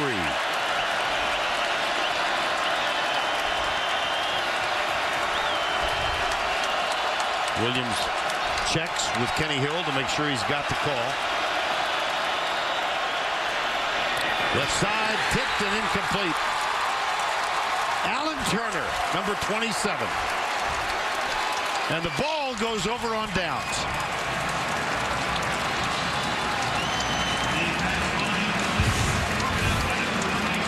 Quick count. Well covered, and I think that was the key. Vern, you had it. Well covered. This ball was almost impossible to get in there. The hand was out there. Turner had it. If it would have thrown any more inside, it would have been knocked down. Any more outside, couldn't have caught it. Great defense by Arkansas.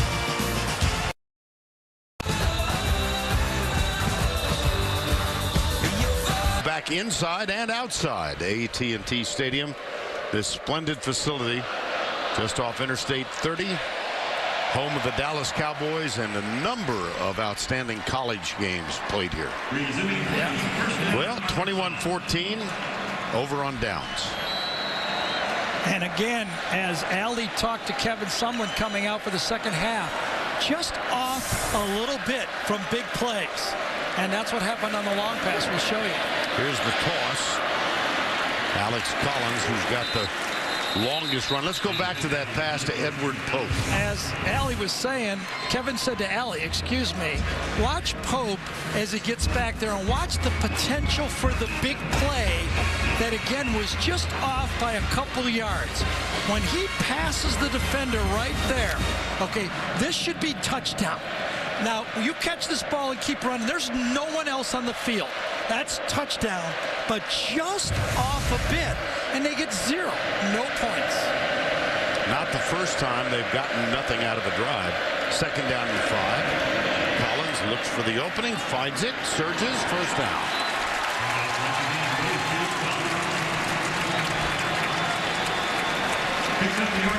Well, we were talking at the very beginning of the day about the contrast in styles. I mean, totally ends of the spectrum, and so far the power game is beating the passing game. And the passing game is beating themselves. Yeah.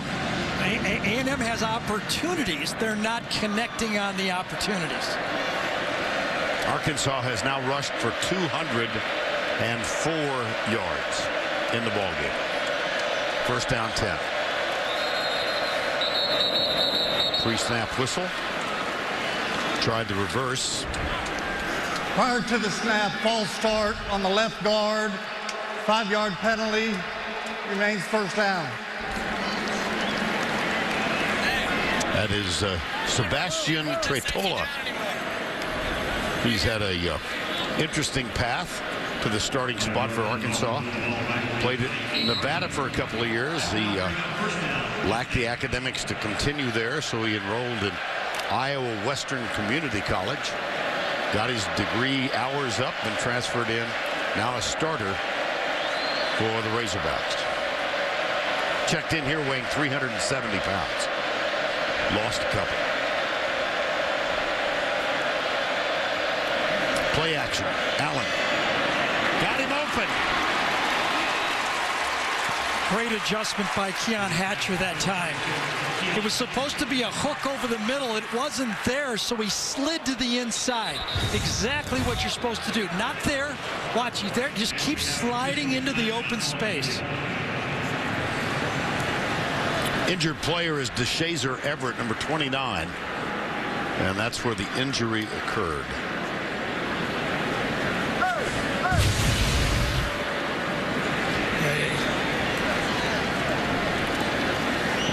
It was almost a helmet-to-helmet hit, even without trying to do it, basically. Yeah. Oh, yeah. You know, that's one of the things that I would suggest about the rules going forward. You're never going to, Vern, be able to stop the offensive players with the ball from ducking their head. But what I propose is when the offensive player ducks his head, the whistle should blow and stop the play right there. Because, see, they lower the head a lot of times, and the defensive player has to go low. They should understand that that was caused by the offensive player. And I understand you're not going to take them from doing that, but if you're going to call the defense for not being able to go low and hit with the helmet, you can't allow the offensive guy to do it, and maybe the whistle can be blown as a dead ball right when he does it. Everett, good to see, is in a sitting position. That's an interesting thought. Have you Oh, well, I've told everybody I know, but Okay. Most of those people I know golf and stuff like that. I thought you were a man of more influence than that. Yes, right. I was Everybody mistaken. in my golf group agrees with me. Oh, the old Geezers group down there in Bonita Springs. One more look at this. Hatcher ducks down, and then as he's falling down, he knows, Everett knows he's hurt right when the contact is made. You bet. Oh, it's a welcome sight. That was a big play, by the way, by Arkansas. Brandon Allen really maneuvered the pocket well there. Hatcher felt the defense. That again, Brandon Allen, remember, he was brought in to run a high-flowered Petrino passing offense.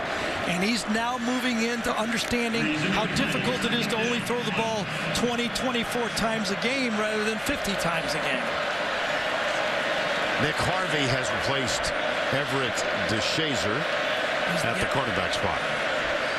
I think the extra tackles in the game, too. First down. Jonathan Williams, number 32.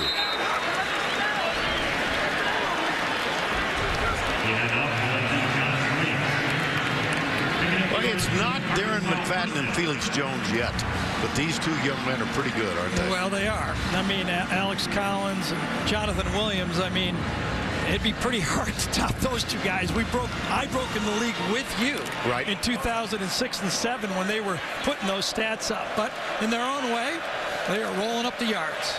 Nice fake. And outlet pass to A.J. Derby. Well, 2006, that was Gary, and that was our first year working together. Boy, were they a pair. Here's McFadden. Remember, that was the first year we saw the Wildcats. That's right. And here's Felix Jones. Drafted right here by Jerry Jones, by the way, at the Cowboys. An Arkansas grad. And by the way, the Cowboys are at home tomorrow night against the New Orleans Saints in this building. Second down and 4. Corliss Marshall now, the change of pace back. He's the speediest of them all. He gets the handoff. Nice. The last nice move tackle, was wrong. too. Yep. Yeah. Devontae Harris made the stop. Bounces it out. Now get up and make the first down. The last move to the outside is what hurt him, and now it creates third and a yard and a half. And remember, this is when the head coaches have to decide whether they're going to go for it on fourth down. Right now on third down, Brett Bielema's talking to Jim Chaney, his offensive coordinator, says, I'm going to give you 2 pops at it. Alex Collins, the running back. Play fake. Allen looks deep, wide open. A.J. Derby, touchdown. They only needed 1 pop.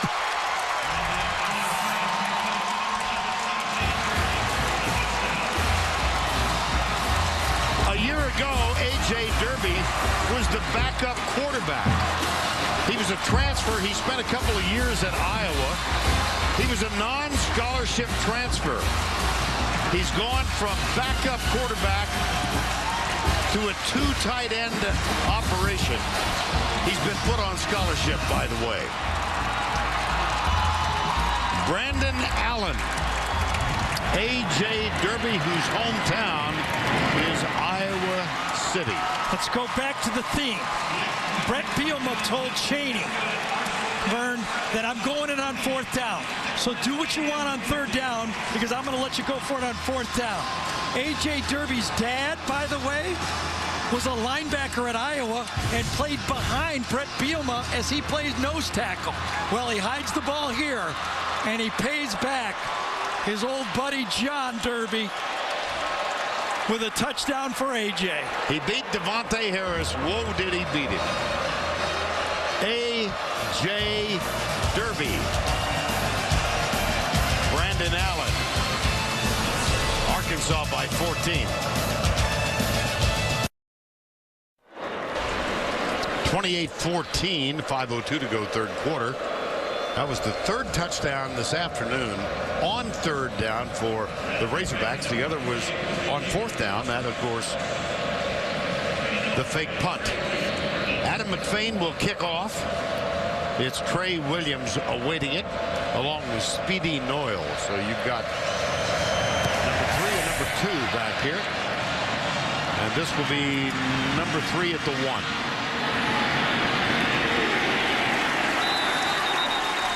Let's take another look at the play action pass on 3rd down. Again, 3rd and 1. You're probably going to go for it on 4th and 1. AJ does a great job of selling it. Allen does a great job of selling it. He does a Boomer Esiason. Puts it right behind his back. Remember old Boomer used to do that? Just like that. Only Boomer threw it left-handed.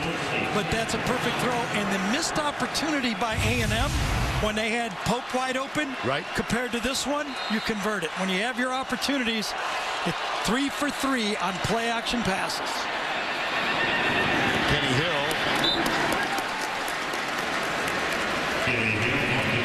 Well, Kenny Hill, that was interesting. Kevin Sumlin talking about his quarterback said a year ago his demeanor, because he would yawn, almost fall asleep in meetings. He said that's just the way he is. He's very quiet. And Jake Spavital said, I don't know if he's really had any adversity yet as the big guy. Trey Flowers reads it again, doesn't he? That is the 7th pass broken up today for Arkansas. And Trey Flowers has done 2 of them from the defensive line, a la J.J. Watt, who Brett had at Wisconsin, by the way. You're right. Yep. 3rd and 4. Out of the backfield. Williams, 1st down plus. Can't quite break the tackle of Brooks Ellis. Let's give one to Malcolm Kennedy. Slot receiver did his job to the right side of the screen. Watch him blocking downfield, makes the play. Also to the wide side, Josh Reynolds does a good job of blocking. That was basically a run pass. Threw it out to the flat, to the backfield behind the line of scrimmage. Up the middle. Williams. Oh, they're claiming the ball came out. There's no indication by the official. And if he doesn't indicate it, it didn't happen. Right. Tom Ritter signaling that Arkansas has an opportunity to substitute because Trey Carson has came into the game. He holds both arms out to the side. Arkansas elects not to. Hill. Caught by Josh Reynolds. And that's an A&M 1st down. Marshall Spate had 7 tackles at the half. And here they go with the hurry up. Yeah, you can almost feel it. The game is shifting to the wide receivers for A&M. Yards after catch. Throw it to him early. Try to get him to run in space.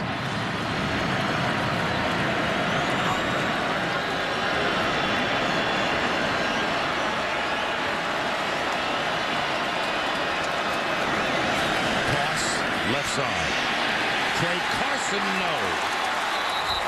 Dietrich Wise, number 48, with that tackle.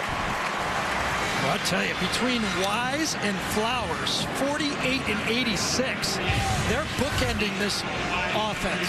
They're doing a great job on both sides, and these are 2 elite tackles. Aboyhi and Afedi are both elite, and they are actually winning a lot of battles here.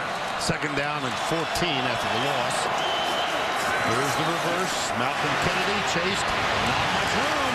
Knocked out of bounds by Martrell Spate. That's at least 9 tackles for Spate now. I think Dietrich Wise, number 48, did a good job of forcing it wide. 78, Bijan Jackson forced it wide. And then, as Vern told you, Spate cleans it up. And a 3rd and 17 coming up. Spate has 11 tackles.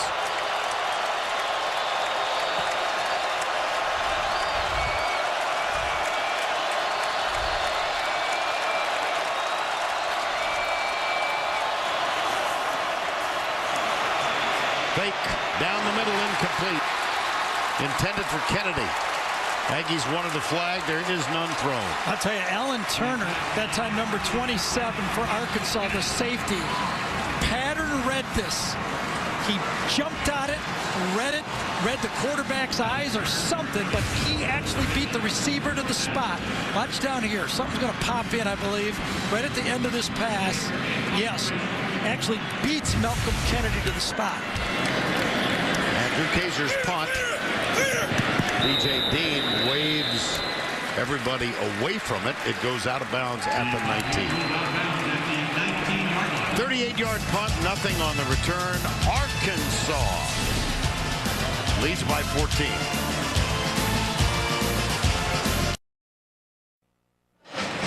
28-14, Arkansas leads. Now Red Lobster presents today's Scholar Athletes. First up, I beg your pardon, Alan D'Apollonio, the long snapper with a double major, political science and international studies, just named a semifinalist for the Campbell Trophy by the National Football Foundation. And also today we honor Josh Lambo, a dual major in ecosystem science and management, a 2013 SEC honor roll, and a goalkeeper for 4 years in the MSL for the FC Dallas Club. A lot of letters there. First down 10.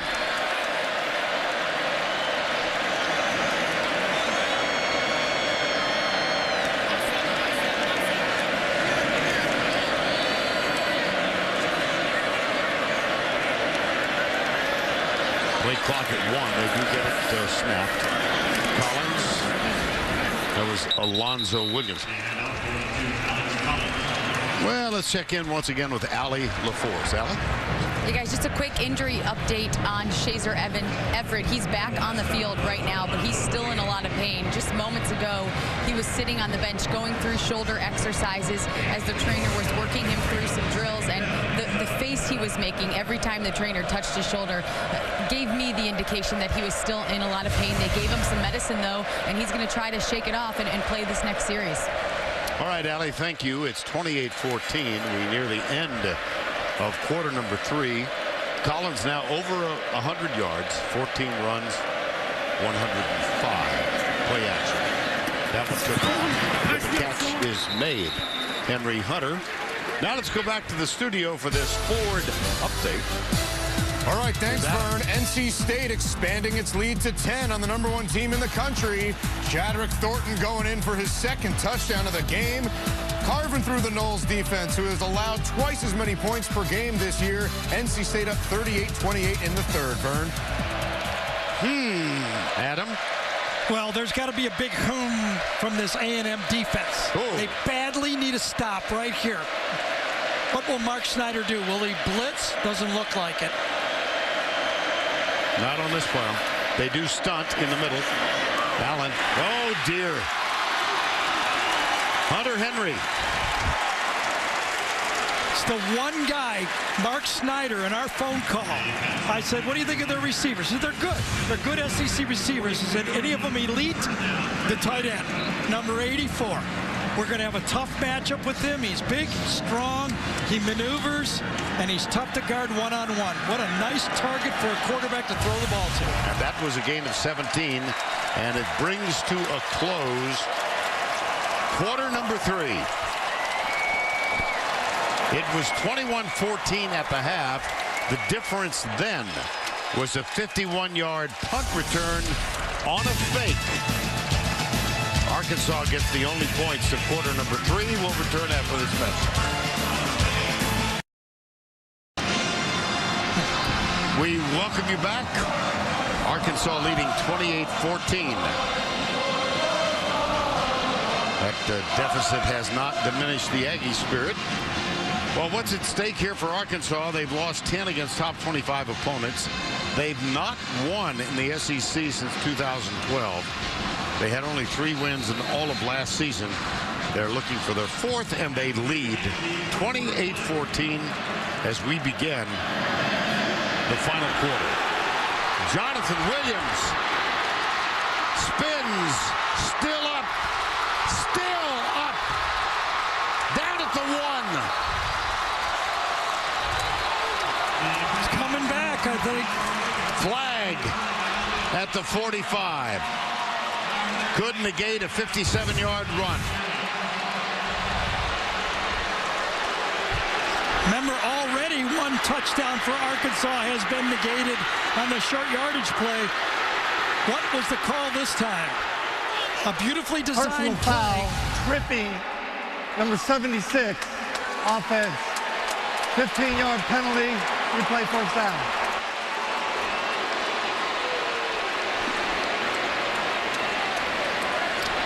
Dan Skipper. Yeah, it's hard not to be seen when you're 6'10". Everything you do out there gets seen. A well-designed play. It was, I remember, a fake reverse off the pitch. All right, here he is right here. Let's see if we can see what happened. He goes, and then he lifts his leg up as he slides by. Once he lifted his leg up, that was the call. Yep. And again, pretty obvious. And it becomes, instead of 1st and goal at the 1, 1st and 23 at the 30. Now, it better be a stop now for A&M. They're the number 6 team in the country. You've got 1st and long. Collins. If you're going to have a chance to come back in this game, down 2 touchdowns, you're in the 4th quarter, you've got an Arkansas team that does not like to go long yardage offense. They want to keep the chains, 1st and 10, 2nd and 7, 3rd and 2. This is not what their offense does well. The A&M defense has to now make the play. Questions about this Aggie defense a year ago. Statistically, they have improved. Well, yeah, played. But look who they played. Exactly. I mean, South Carolina, they had that game. They got way ahead, and I thought, because of the injury to Davis, Steve kept chucking the ball. No running game. Fake the draw, goes deep right side, man open, overthrows him. Intended for Keon Hatcher. Well, not to demean the opposition, but I guess to demean the opposition. They've defeated South Carolina, Lamar, Rice, and SMU, the Aggies. I think it was, as Vern said, not the amount of competition. They almost could do anything they want. I think it was Ivan Robinson that forced the throw just a bit early by Allen. He could feel the pressure and really didn't get time to take dead aim. 3rd and 19. And remember, a 57-yard run to the 1, wiped out by the tripping call. Hand off Collins. And Arkansas will punt. Well, for A&M, they got their break. Right. It was tripping. I doubt if that guy could have made the play to stop it. However, it was tripping. A&M, you got your break. Now you're down 14. You're supposed to have a prolific offense. Now's the chance to show why you're the 6th-ranked team in the country. Sam Irwin-Hill is on to punt. Nick Harvey, the true freshman, is back to return.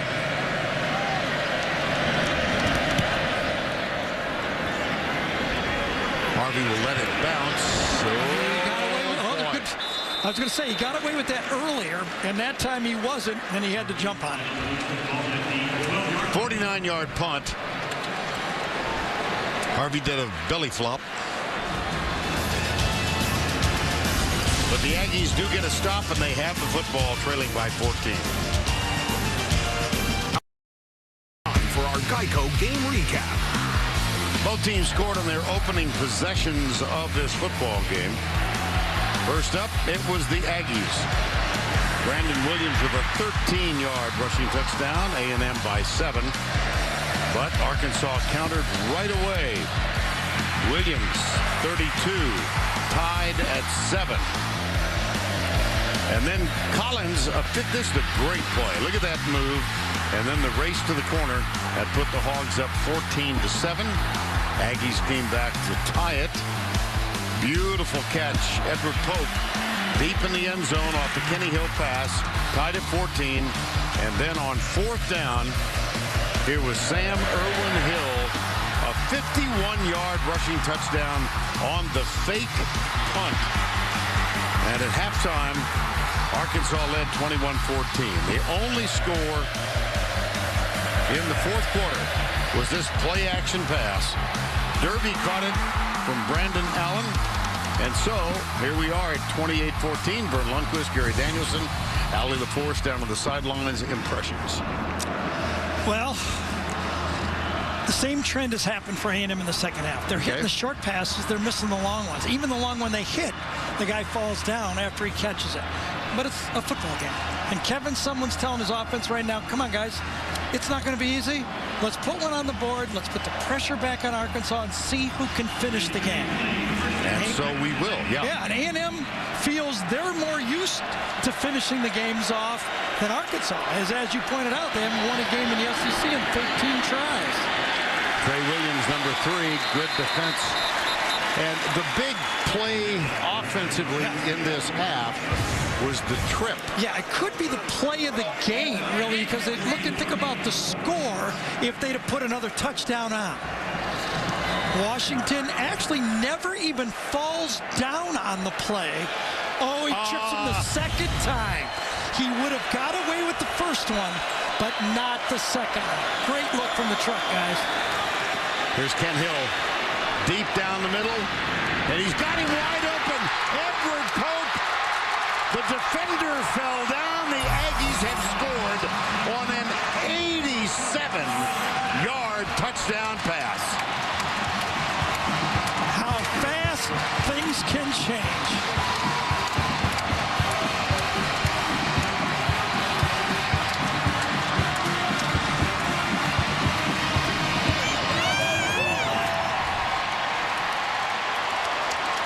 If not for a raised leg, it's a 3-touchdown game. Now it's a 7-point game. But you know, the official got it right. Absolutely did. We kept wondering what the call was until we watched it one more time. Extra point is up and good. It's a 7-point game with 1 second less than 12 minutes to go. Well, Jared Collins, it's okay to get beat. You can get beat, but you got to stay up and make the tackle. They're playing combo coverage to the outside, inside slot by the safety. You're all alone. Keep your feet. Don't fall down. He stumbles, he falls, and this time, Pope does not. Kenny Hill, the author of an 87-yard pass. And a little dejection on the Arkansas bench. In Arlington, the Southwest Classic, and a huge play. Edward Pope with the catch, Kenny Hill with the throw, Jared Collins, the defender, who tripped and fell. And just like that, it's a 7-point game again. It's hard to finish a game. It's almost, you do this in golf. You get that lead, it's hard to get to that 18th hole and finish it out, isn't it? I mean, these wins in this conference are like gold. A&M has one over South Carolina, but unless they get this one today, it's going to really make that seem a lot different. Here's Taylor Bertolette, Corliss Marshall from the 5. Remember, he had a 97-yarder. Oh, he almost got a bunch more. Well, we all look forward to our SEC Game of the Week on CBS. Our traveling group is moving to Oxford to take on Alabama at Ole Miss. Number 3 versus number 10. It'll begin next Saturday inside college football at Auto-Trader College Football at 3 o'clock Eastern. That will be an enjoyable trip. Yeah, I was going to say contrasting styles, but I don't know anymore the way Alabama throws the ball around now. Alex Collins is the running back, 28-21. Collins goes left. Nothing there. Yep. DeShazer Everett injured about 10 minutes ago. And what did we talk about? To stop the running game, it's going to have to be the safeties and the corners. Corner blitz this time. DeShazer Everett gets inside Cornelius, number 1, and makes the play. You do not have enough bodies with all the different angles, with those wide receivers playing tight. They have so many different lanes to block that the secondary must help on the run game. Second down, 12.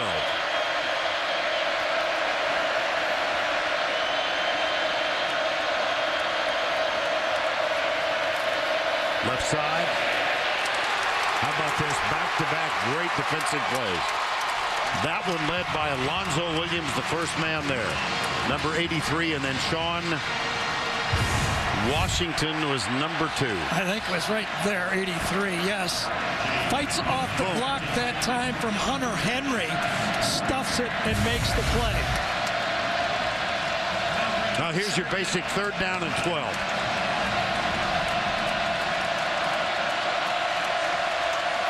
It's funny how fast a game can shift, and it'll shift 3 more times, minimum, in the remainder of this game. Let's see if A&M can get some pressure on the quarterback. They felt they could win on 3rd down passing plays. Inside, it's good, but it is short of the first down. Cody Hollister, his first catch today.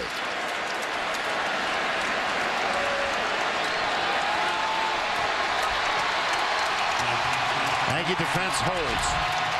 4th and 4. Just what the doctor ordered for Kevin Sumlin and A&M. A big pass followed by a 3-and-out. Speeding Oil, number 2, the freshman out of New Orleans, is back. Sam Irwin Hill. Taken at the 25. And he's dragged down. They're going to give him forward progress, perhaps. Yeah, it's going to be at the 25-yard line. Alan Turner, number 27. That's a 39-yard punt. Nothing on the return. How about this battle? Back in a moment. Zucker, New York. Jameis Winston has the Noles back on top after forcing a turnover inside the 10. Throws his 4th touchdown pass of the game. This one to Rashad Green. A 4-point lead in Raleigh heading into the 4th quarter now as we go back to Vernon Gary. Well, the national championship game this year will be played on this field in this stadium. And here's the AP top 10. Look at number 6, A&M trailing by 7. And remember, a year ago at this time, Auburn wasn't even in the top 10. Good Still point. Plenty of time. First down 10, Aggies. 9:34 to go. Kenny Hill, handoff. Trey Carson, number 21. Out to the 32 or 3-yard line. Carson just follows the big guy, Garrett Grambling, number 78, gets downfield and makes a real positive play. So both offenses, Vern, doing the same strategy. Throw short and then throw a bomb for A&M. Run short and throw a bomb for Arkansas. Carson. First down.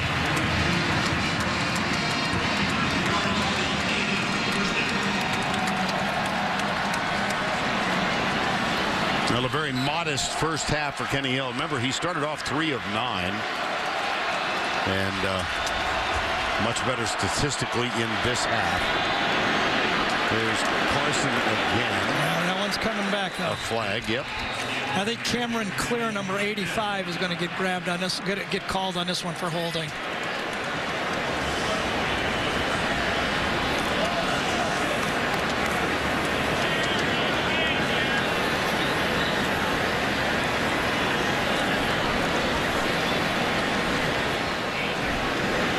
During the run, holding number 85, offense, 10-yard penalty, remains first down.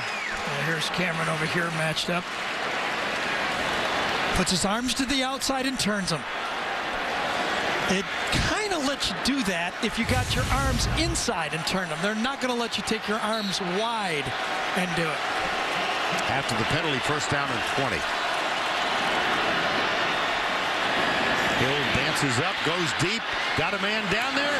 It is picked off. Intercepted. Carroll Washington. What's the phrase Rob Smith and Brett Bielema preach? Catch the ones they throw you.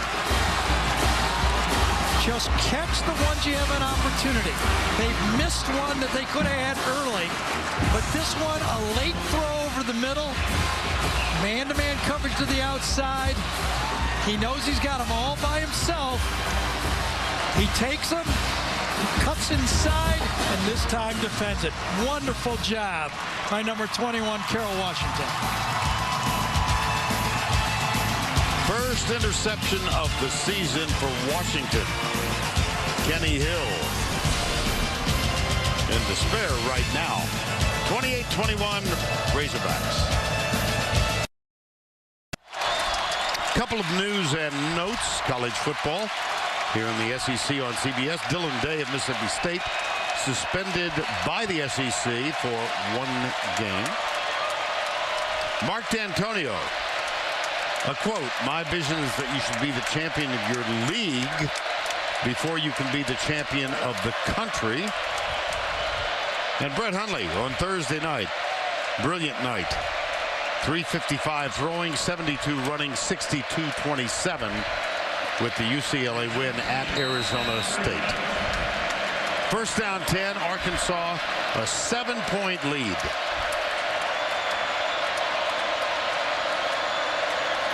Jonathan Williams, the running back on this series, or at least for this play. Don't forget, later in the game, the play of the game presented by Napa Auto Parts. As you look at Mark Snyder, the defensive coordinator for A&M, this is a team, Vernon, lost 3 first-round draft picks. Jake Matthews, Mike Evans, Johnny Manziel. When I asked Mark Snyder, what's the biggest difference in your team? He says, we have depth in the defensive line. He says, we will be able to play in the 4th quarter this year when we weren't be able to do it last year. That first series, that last series, they showed that by stopping a 3-and-out. Can they still have the fresh legs to do it again? Second down 6. There's the fake toss. Allen, sidearm, comes near. Good defense. Hunter Henry, it was indeed DeShazer Everett again, number 29. And that sets up a 3rd down. 7:35 to go in the ball game. Well, remember in this situation last time, they went to Hunter Henry, the matchup. He worked his way free, and Allen's eyes went to his big tight end as soon as he dropped back. Will it be a passing down or a running down? 3rd and 3. Line up as a spread passing down.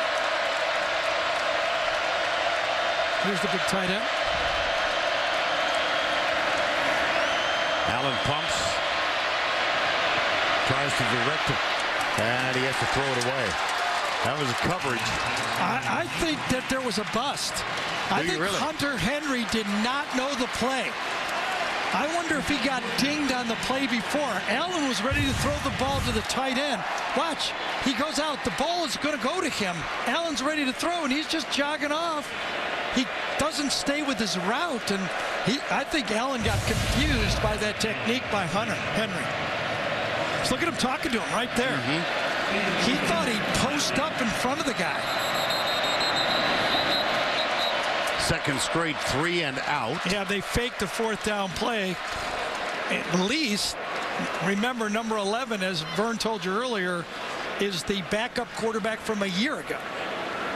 That would have been a gamble. 4th and 3.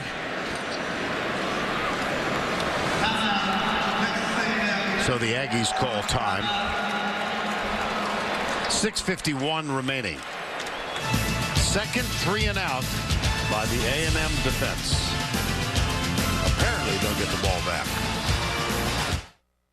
28-21, we are back in what is called the Southwest Classic, a reference to the many years that Arkansas and A&M spent in the old Southwest Conference.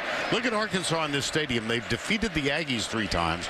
The other game was a win over Kansas State. The point differential 36.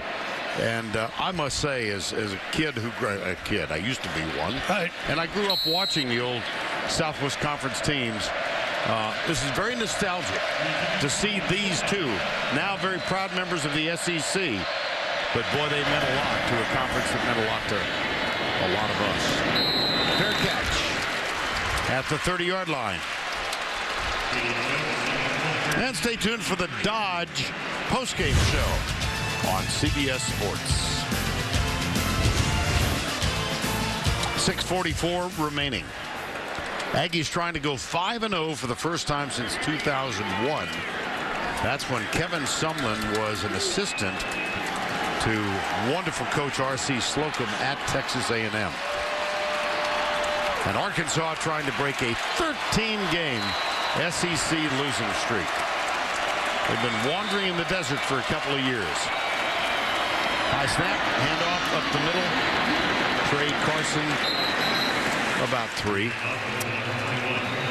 So if you're Jake Spavital, you're calling plays, 6 minutes to go here, you're likely only going to get the ball 2, maybe 3 more times. Right. Okay. So as you run the ball here and you bleed the clock, if you don't score a touchdown, things will get really tight for you to get the ball back. See if they open it up. Hill. Flag.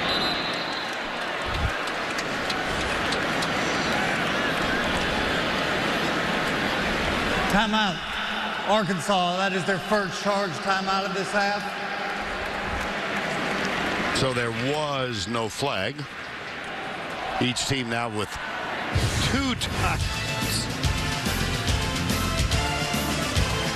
Kevin Sumlin, 3rd year at A&M. Tonight on CBS begins with the new hit dramas Madam's Secretary, followed by Scorpion, and then the season premiere of 48 Hours tonight. Only CBS. I think Arkansas was confused with the way that A&M substituted. These 2 guys are running off the field, and Arkansas thinks it's a formation. They start to shift around and then figure out that, wait a second, we're misaligned, so they take a timeout. Back to play now. 6:14 remaining in regulation. 2nd down and 7. Kenny Hill takes off. It'll be 3rd and 3. Tackle made by Martell Spate. Well, A&M's defense stepped up since the penalty. 9 plays for Arkansas, 15 yards. Now it's time to win a game in the SEC West. Now the Arkansas defense has to make their play. Again, stunts. This one's high and incomplete. Intended for Ricky Seals-Jones. Yeah, and too far to go for it here unless they fake the punt. A real short crossing route, only maybe behind the line of scrimmage. Really didn't have much of an angle in the lane to throw it, and had to throw it high. You're right. That big offensive tackle kind of impeded the sight line between the 2. He could have done one of those Matthew Stafford side armors, you know, where he throws it around the guy, but that coming over the top there didn't work. You know what? He's not Matthew Stafford. Nope, not yet. Not yet, exactly. Nice and high. That's fairly short, and it does take, you know, a neutral bounce. That actually went above the screen. As I was watching it here, the ball actually went up into the picture. It's a modest jumbotron, don't you think? Well, I have a little bit of envy for that, to tell you the truth. I wanted a telestrator that big. Yeah, well, I got it. Seniority does have his virtue. You got it. Yeah, all right. exactly. Well, as I said, since the touchdown was called back, 9 offensive plays for 15 yards. The fresh bodies that Mark Snyder talked about in the defensive line, will they do it again?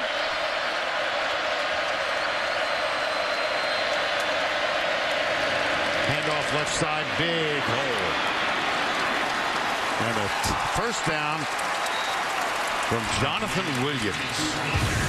See, that's what this Arkansas offensive line is used to doing, is wearing down the defense. But the recruiting has changed in this league.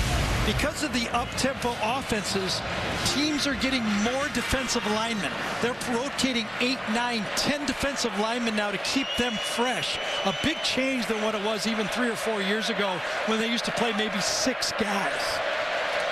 First down 10, clock under 5. And the Razorbacks holding a 7-point edge. Frank Ragnow is now the center. Here's a nice run and a knee. Oh, wow! Wow! Williams across the 50.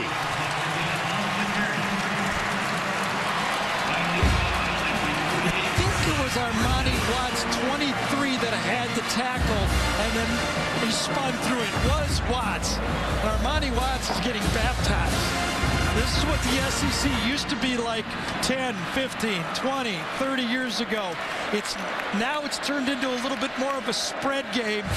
He's been very good playing free safety against the pass, but learning to tackle these big tailbacks is going to be the next step in the process for Armani Watts.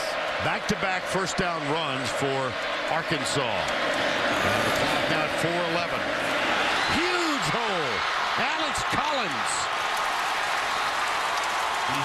That's 3 runs in excess of 10 yards. Skipper, Trottola, Mitch Smothers, Kirkland, and Cook. They're starting to make their presence felt. Great block by Bray Cook, number 74, on the second level to clear that run. 3:52 to go.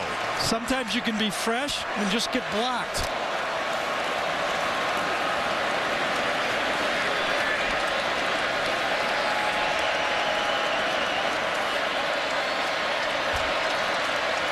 On first down 10, 3:35 remaining. They're going to bleed it all the time inside 4-5. Oh, fumble again. Snap. That's twice. Yes, and that hurts because that's tough with the chains now. They were able to run the ball. A&M's going to take a timeout right here. And that was a little bit, I'm going to call that one on Brandon Allen that time.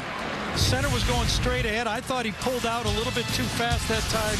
Mitch Smothers, I think, got it up there fine.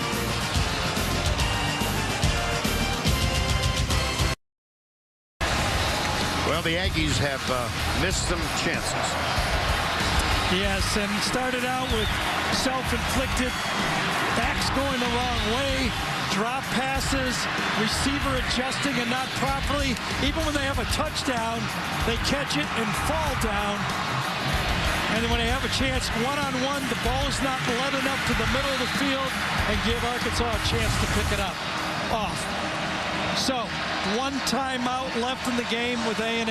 But that drop snap changes it completely here for Arkansas. And that's why Kevin Sumlin took that timeout.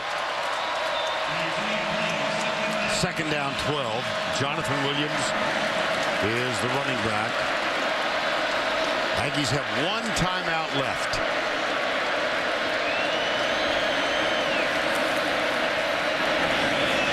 Williams. Yeah, see, now it's going to be 3rd and 6 or 7, where had they, you know, that should have been on first down. It should be 2nd and 6 or 7 right now.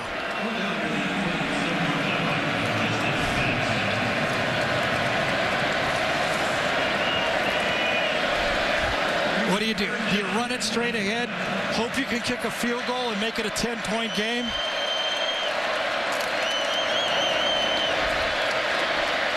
About to find out. Under 3. Alex Collins. And he's got a blocking back in front. That's Patrick Arenas. Left side. No, 4th down. 2:35 to go. Well, they just lined up. They lined up in a goal line offense here. They were not going to turn this ball over. They ran basically a play that most teams would run from the 2-yard line. Aggies have used their final timeout. 28-21, 2:34 to go. Well, this all looks great if they kick the field goal and make the field goal. John Henson, excuse me, Gary, is the field goal kicker. Or will they go for it on 4th down? Well, we've seen them do that once already, and that decision is the difference in the ball game now. That was late in the 2nd quarter. A 51-yard fake punt for a TD. You know what they might try to do is go out there and try to draw them offside. No, they're going to go field goal. They make this field goal, they feel they can win the football game. He's not a candidate for the Jan Stenerud Award. It's 4th down. He's 2 for 3 this year. There they go. They're going to try to draw him off sides and then take a timeout. You watch.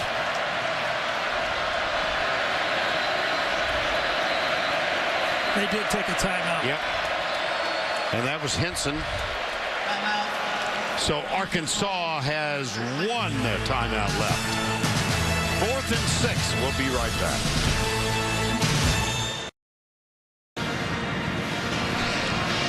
We're back. 28-21. 4th down. Before we get to the field goal, let's go back to that fumbled snap on 1st down. Arkansas had the backup center in, Frank Ragnow. I missed it. Going back and look at it, they've got the number 2 center in Ragnow, and that was what led to the quarterback center exchange problem. 44 yards, man. And John Henson kicks it. It's going to be wide left. Aggies have a chance.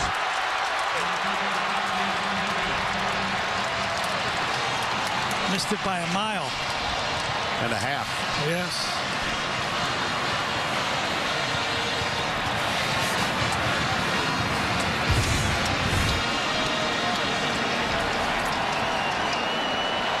Nope.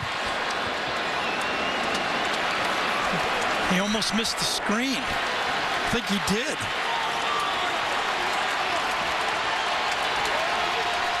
So 2:29 to go. A&M out of timeouts, trailing by 7. And you can throw, remember, it's 4-down territory. This stresses the defense so much. They can throw short all the way down the field. Caught by Ricky Seals-Jones, number 9. That's good for 1st down. Clock will stop while they move the chain. Gain of 14. Don't even have to be in a hurry here. 3 wide left, 2 wide right. 4-man Arkansas rush. Wide open. Oh my gosh. Josh Reynolds. Touchdown Aggies.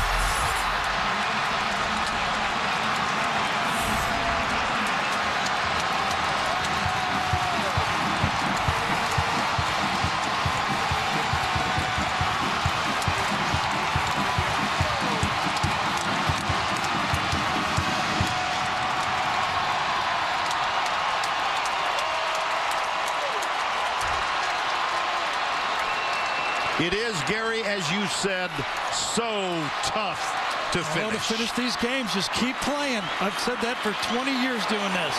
Just keep playing. It's a long game. Josh Lambo for the tie. Connor McQueen with the hold. It's 28 all. Every mistake in the 4th quarter is magnified. A fumbled snap changes the down and distance. And then Rohan Gaines, number 26, takes a bad angle. Reynolds steps in, takes it, and doesn't fall down. We got a tie game. Who'd have thunk it?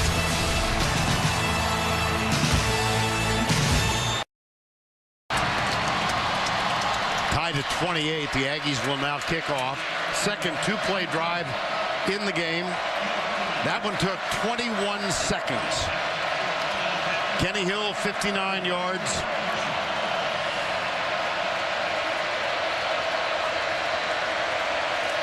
And looking directly into the sunlight, Corliss Marshall.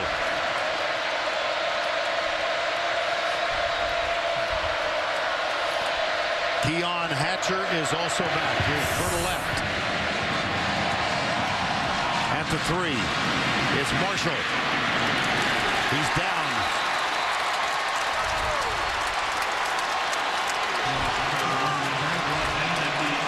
Well, you think of Arkansas as a pounded out. 6-minute drives are longer, 6. But look how many they've had in a minute or less. Well, they don't want one in a minute or less now. Oh, that's right. Remember, they had a situation similar to this at the end of the 1st half, and they did not handle it well. They went shotgun, and it didn't work. Let's see if they have a different strategy at this point in time. No, they're going to go shotgun.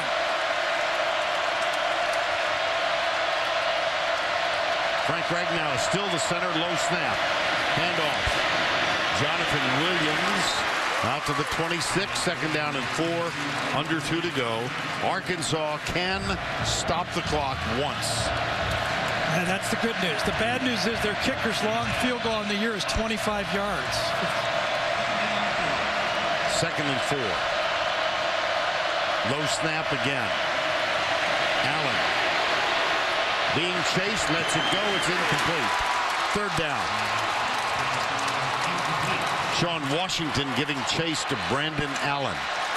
Frank Ragnow in there again, number 72.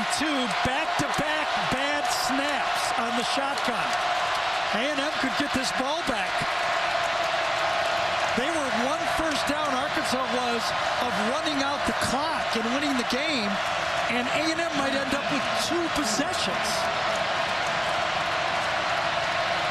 Third down 4. Not surprised they didn't run both the last 2 plays. They're going to run it here, aren't they? Yeah, no, play action. Oh my gosh, it was read perfectly by Howard Matthews. He went for the hit instead of the pick. You could see it coming. I said, uh-oh, because Matthews had this one nailed the whole way. He was playing pass, and he was playing Hunter Henry. And so, fourth down. Howard Matthews. Now Sam Irwin-Hill is on to punt. The deep man is the freshman, Speedy Noil, N-O-I-L. Return is on all the way. Hang on. Flag on the far side. Ooh.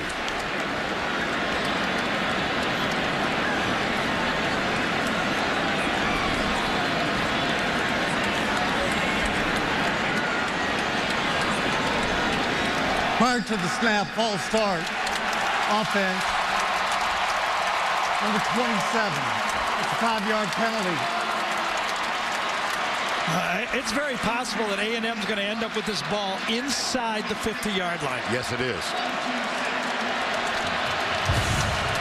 It was Alan Turner who moved somewhere. There it is, yeah.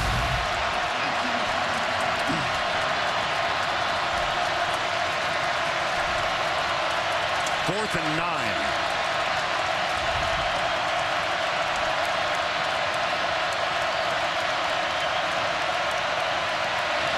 Couldn't they?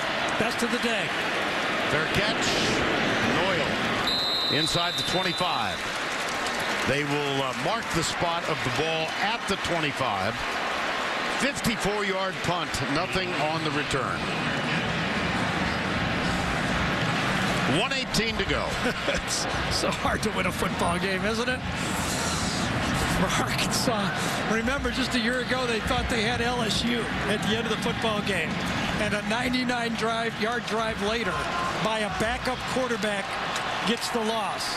Now, they think they got the game iced. They drop a snap, get behind the chains, and all of a sudden A&M gets 2 series. One to tie it, and now to possibly win it. Quick flip. Malcolm Kennedy's clock will stop on the movement of the chains on first down. Bill hustles them up. Clock is wound, 1:08 to go. Career long for Lambeau. He achieved it last week, 50 yards. This one off the back foot. Is it caught? No, it is not. And clears down. Yeah, ball bounced. And he stayed down afterwards, didn't Malcolm Kennedy, yes. Yep. Wonder if it might be the elbow.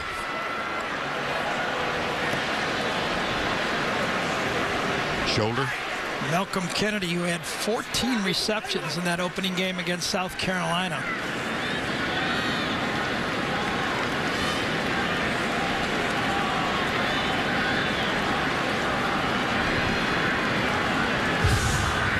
Here's the end of the play.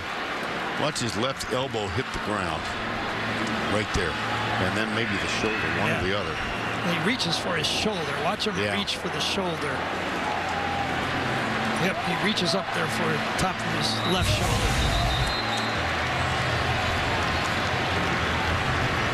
Kennedy, the senior, out of tiny Cayuga, Texas.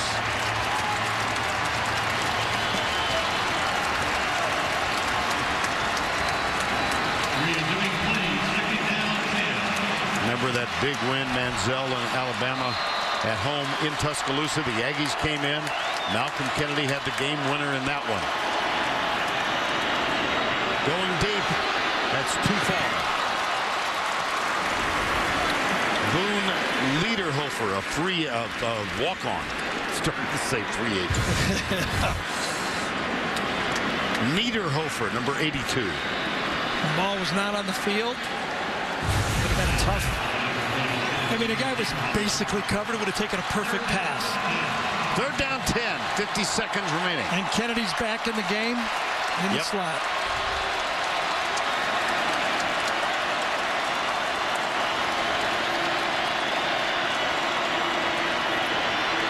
Hill lobs it, caught. It's going to be 4th down. Edward Pope, no timeouts. Question here, if you're A&M, could you take it right down to the last second and throw a Hail Mary? What could happen with 1 second left in the game? I don't know. I don't know. What could go wrong? What if you argue and put 1 second back on the clock? And we're referencing the Iron Bowl, of course. Yeah. There's Jake Spavital. If he looks young, it's because he is. They're going to overtime. Yep. And a big advantage, you would think, to A&M because the better kicker. We played 60 in Arlington. It is the end of regulation in this SEC West battle. From 14 down in the 4th quarter. And each kicker has missed field goals today. Yeah, as you come into overtime, both staffs have to be thinking about the misses. Josh Lambo and John Henson.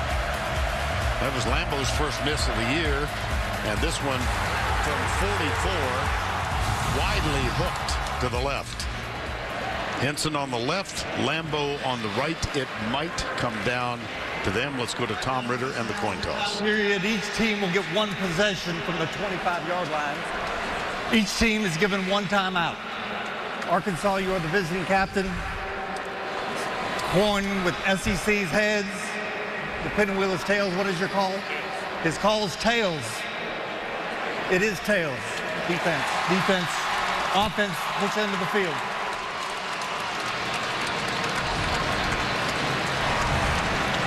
Arkansas wins the toss and elects to go on defense. Texas A&M will play on that end of the field.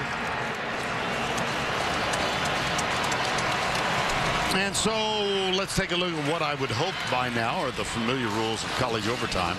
The ball does start at the opponent's 25. You keep possession until scoring or failing to make a first down. The teams must have an equal number of possessions. We saw last week that's different than the National Football League rule. And teams must attempt a 2-point conversion after a touchdown starting the 3rd overtime. So 2, again, where we started the game. And the reason A&M chose this end, that's where all their guys are. That makes sense, right? Yeah. Let's go to our side. So we started our open with the contrasting styles. So what do you do in overtime? I think you do what you do. Okay. Kenny Hill's hotter now, throwing the ball. They found some creases. Let's see what they threw. Oh, legal procedure. No, they got away with it. I thought Kennedy moved. I did too. Yep. First down 10 at the 25. Got him. Deep down the middle. Got him. Malcolm Kennedy touchdown.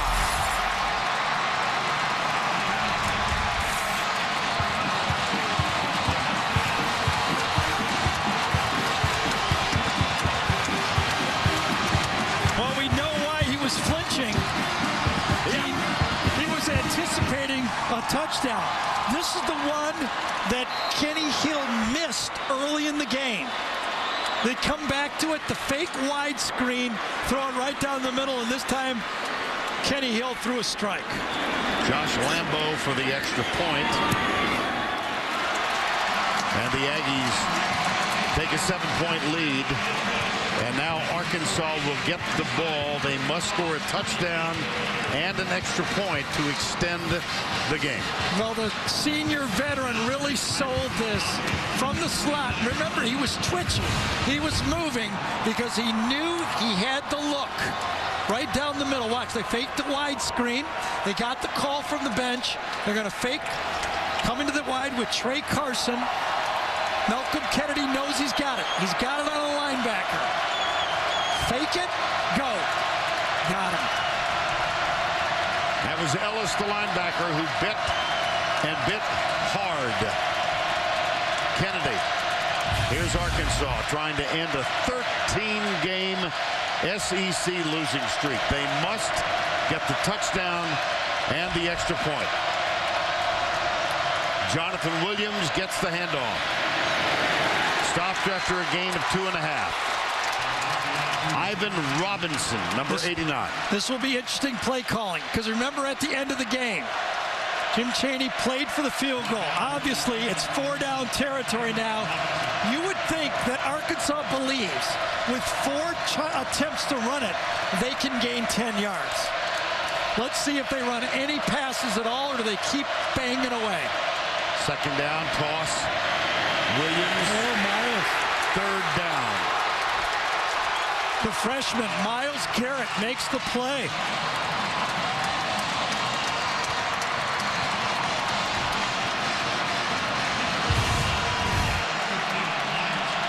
He shifts there late. Yeah. He shifts there so late it confuses Arkansas. Myles Garrett, number 15, played his high school ball locally. Arlington Martin High School. 3rd and 8.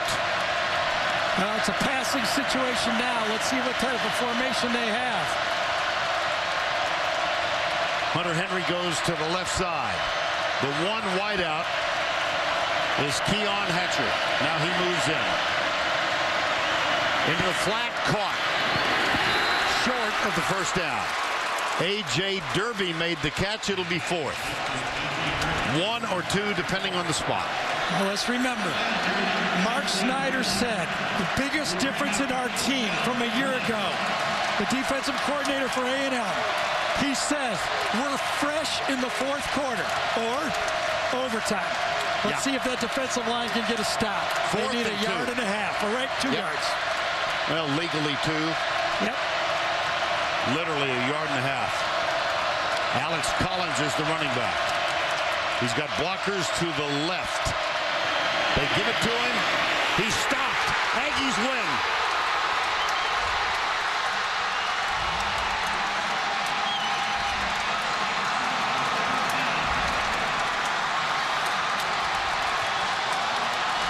Julian Obioha, number 95, defensive end. First Aggie there.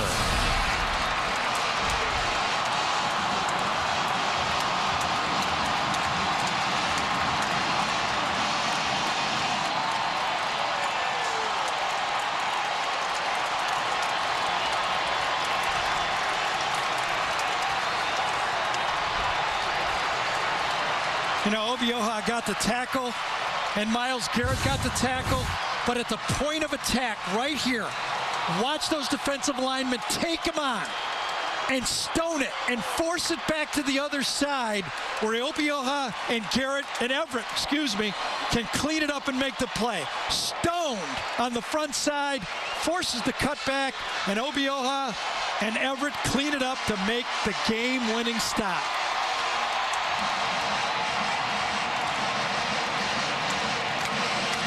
Let's go down to Allie LaForce with Kevin Sumlin. Coach, at halftime, you told me the offense was a little off. Well, it certainly wasn't on the last 2 offensive drives. What clicked? Well, you know, we dropped some balls in the first half. We're a little sluggish. Penalties, got behind the chains. I can't say enough about these guys. This is a real test for us, and to come from behind and keep playing the way they played with a bunch of young guys. What a heck of a ball game, huh? It was really the first true test of the season. How that's life in the SEC, I guess. You know, it's SEC West. You know, we talk about it all the time. Arkansas is a vastly improved team. I said that coming into this week. I was surprised they weren't ranked in the top 25. So, heck of a football game. Both teams played their guts out, and what a show, huh? Thanks, Coach, and congratulations. All right, thank you. Yeah, what a show is so true. A&M has learned how to finish games the last 2 years with Johnny Manziel. Arkansas still has not learned how to finish.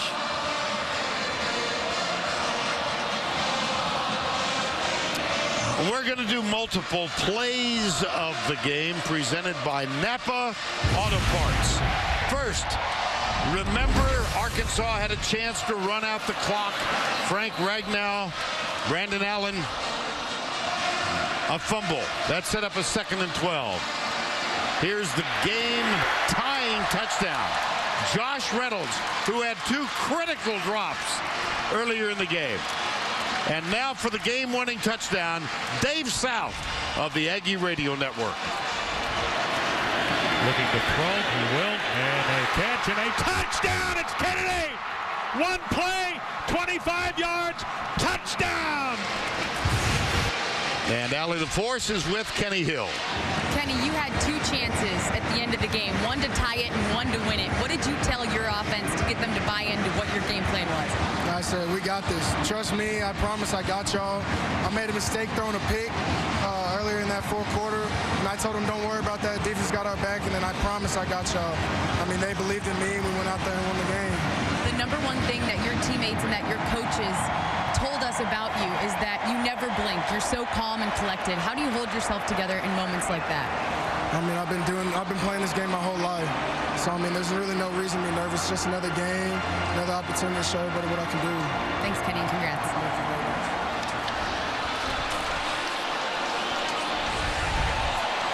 35-28, the Aggies win it in overtime. For Gary Danielson and Allie LaForce, I'm Vern Lundquist saying so long from Arlington. The final score, as we said, 35-28. Kenny Hill has a strong second half. The Aggies are undefeated for the first time at 5-0 since 2001.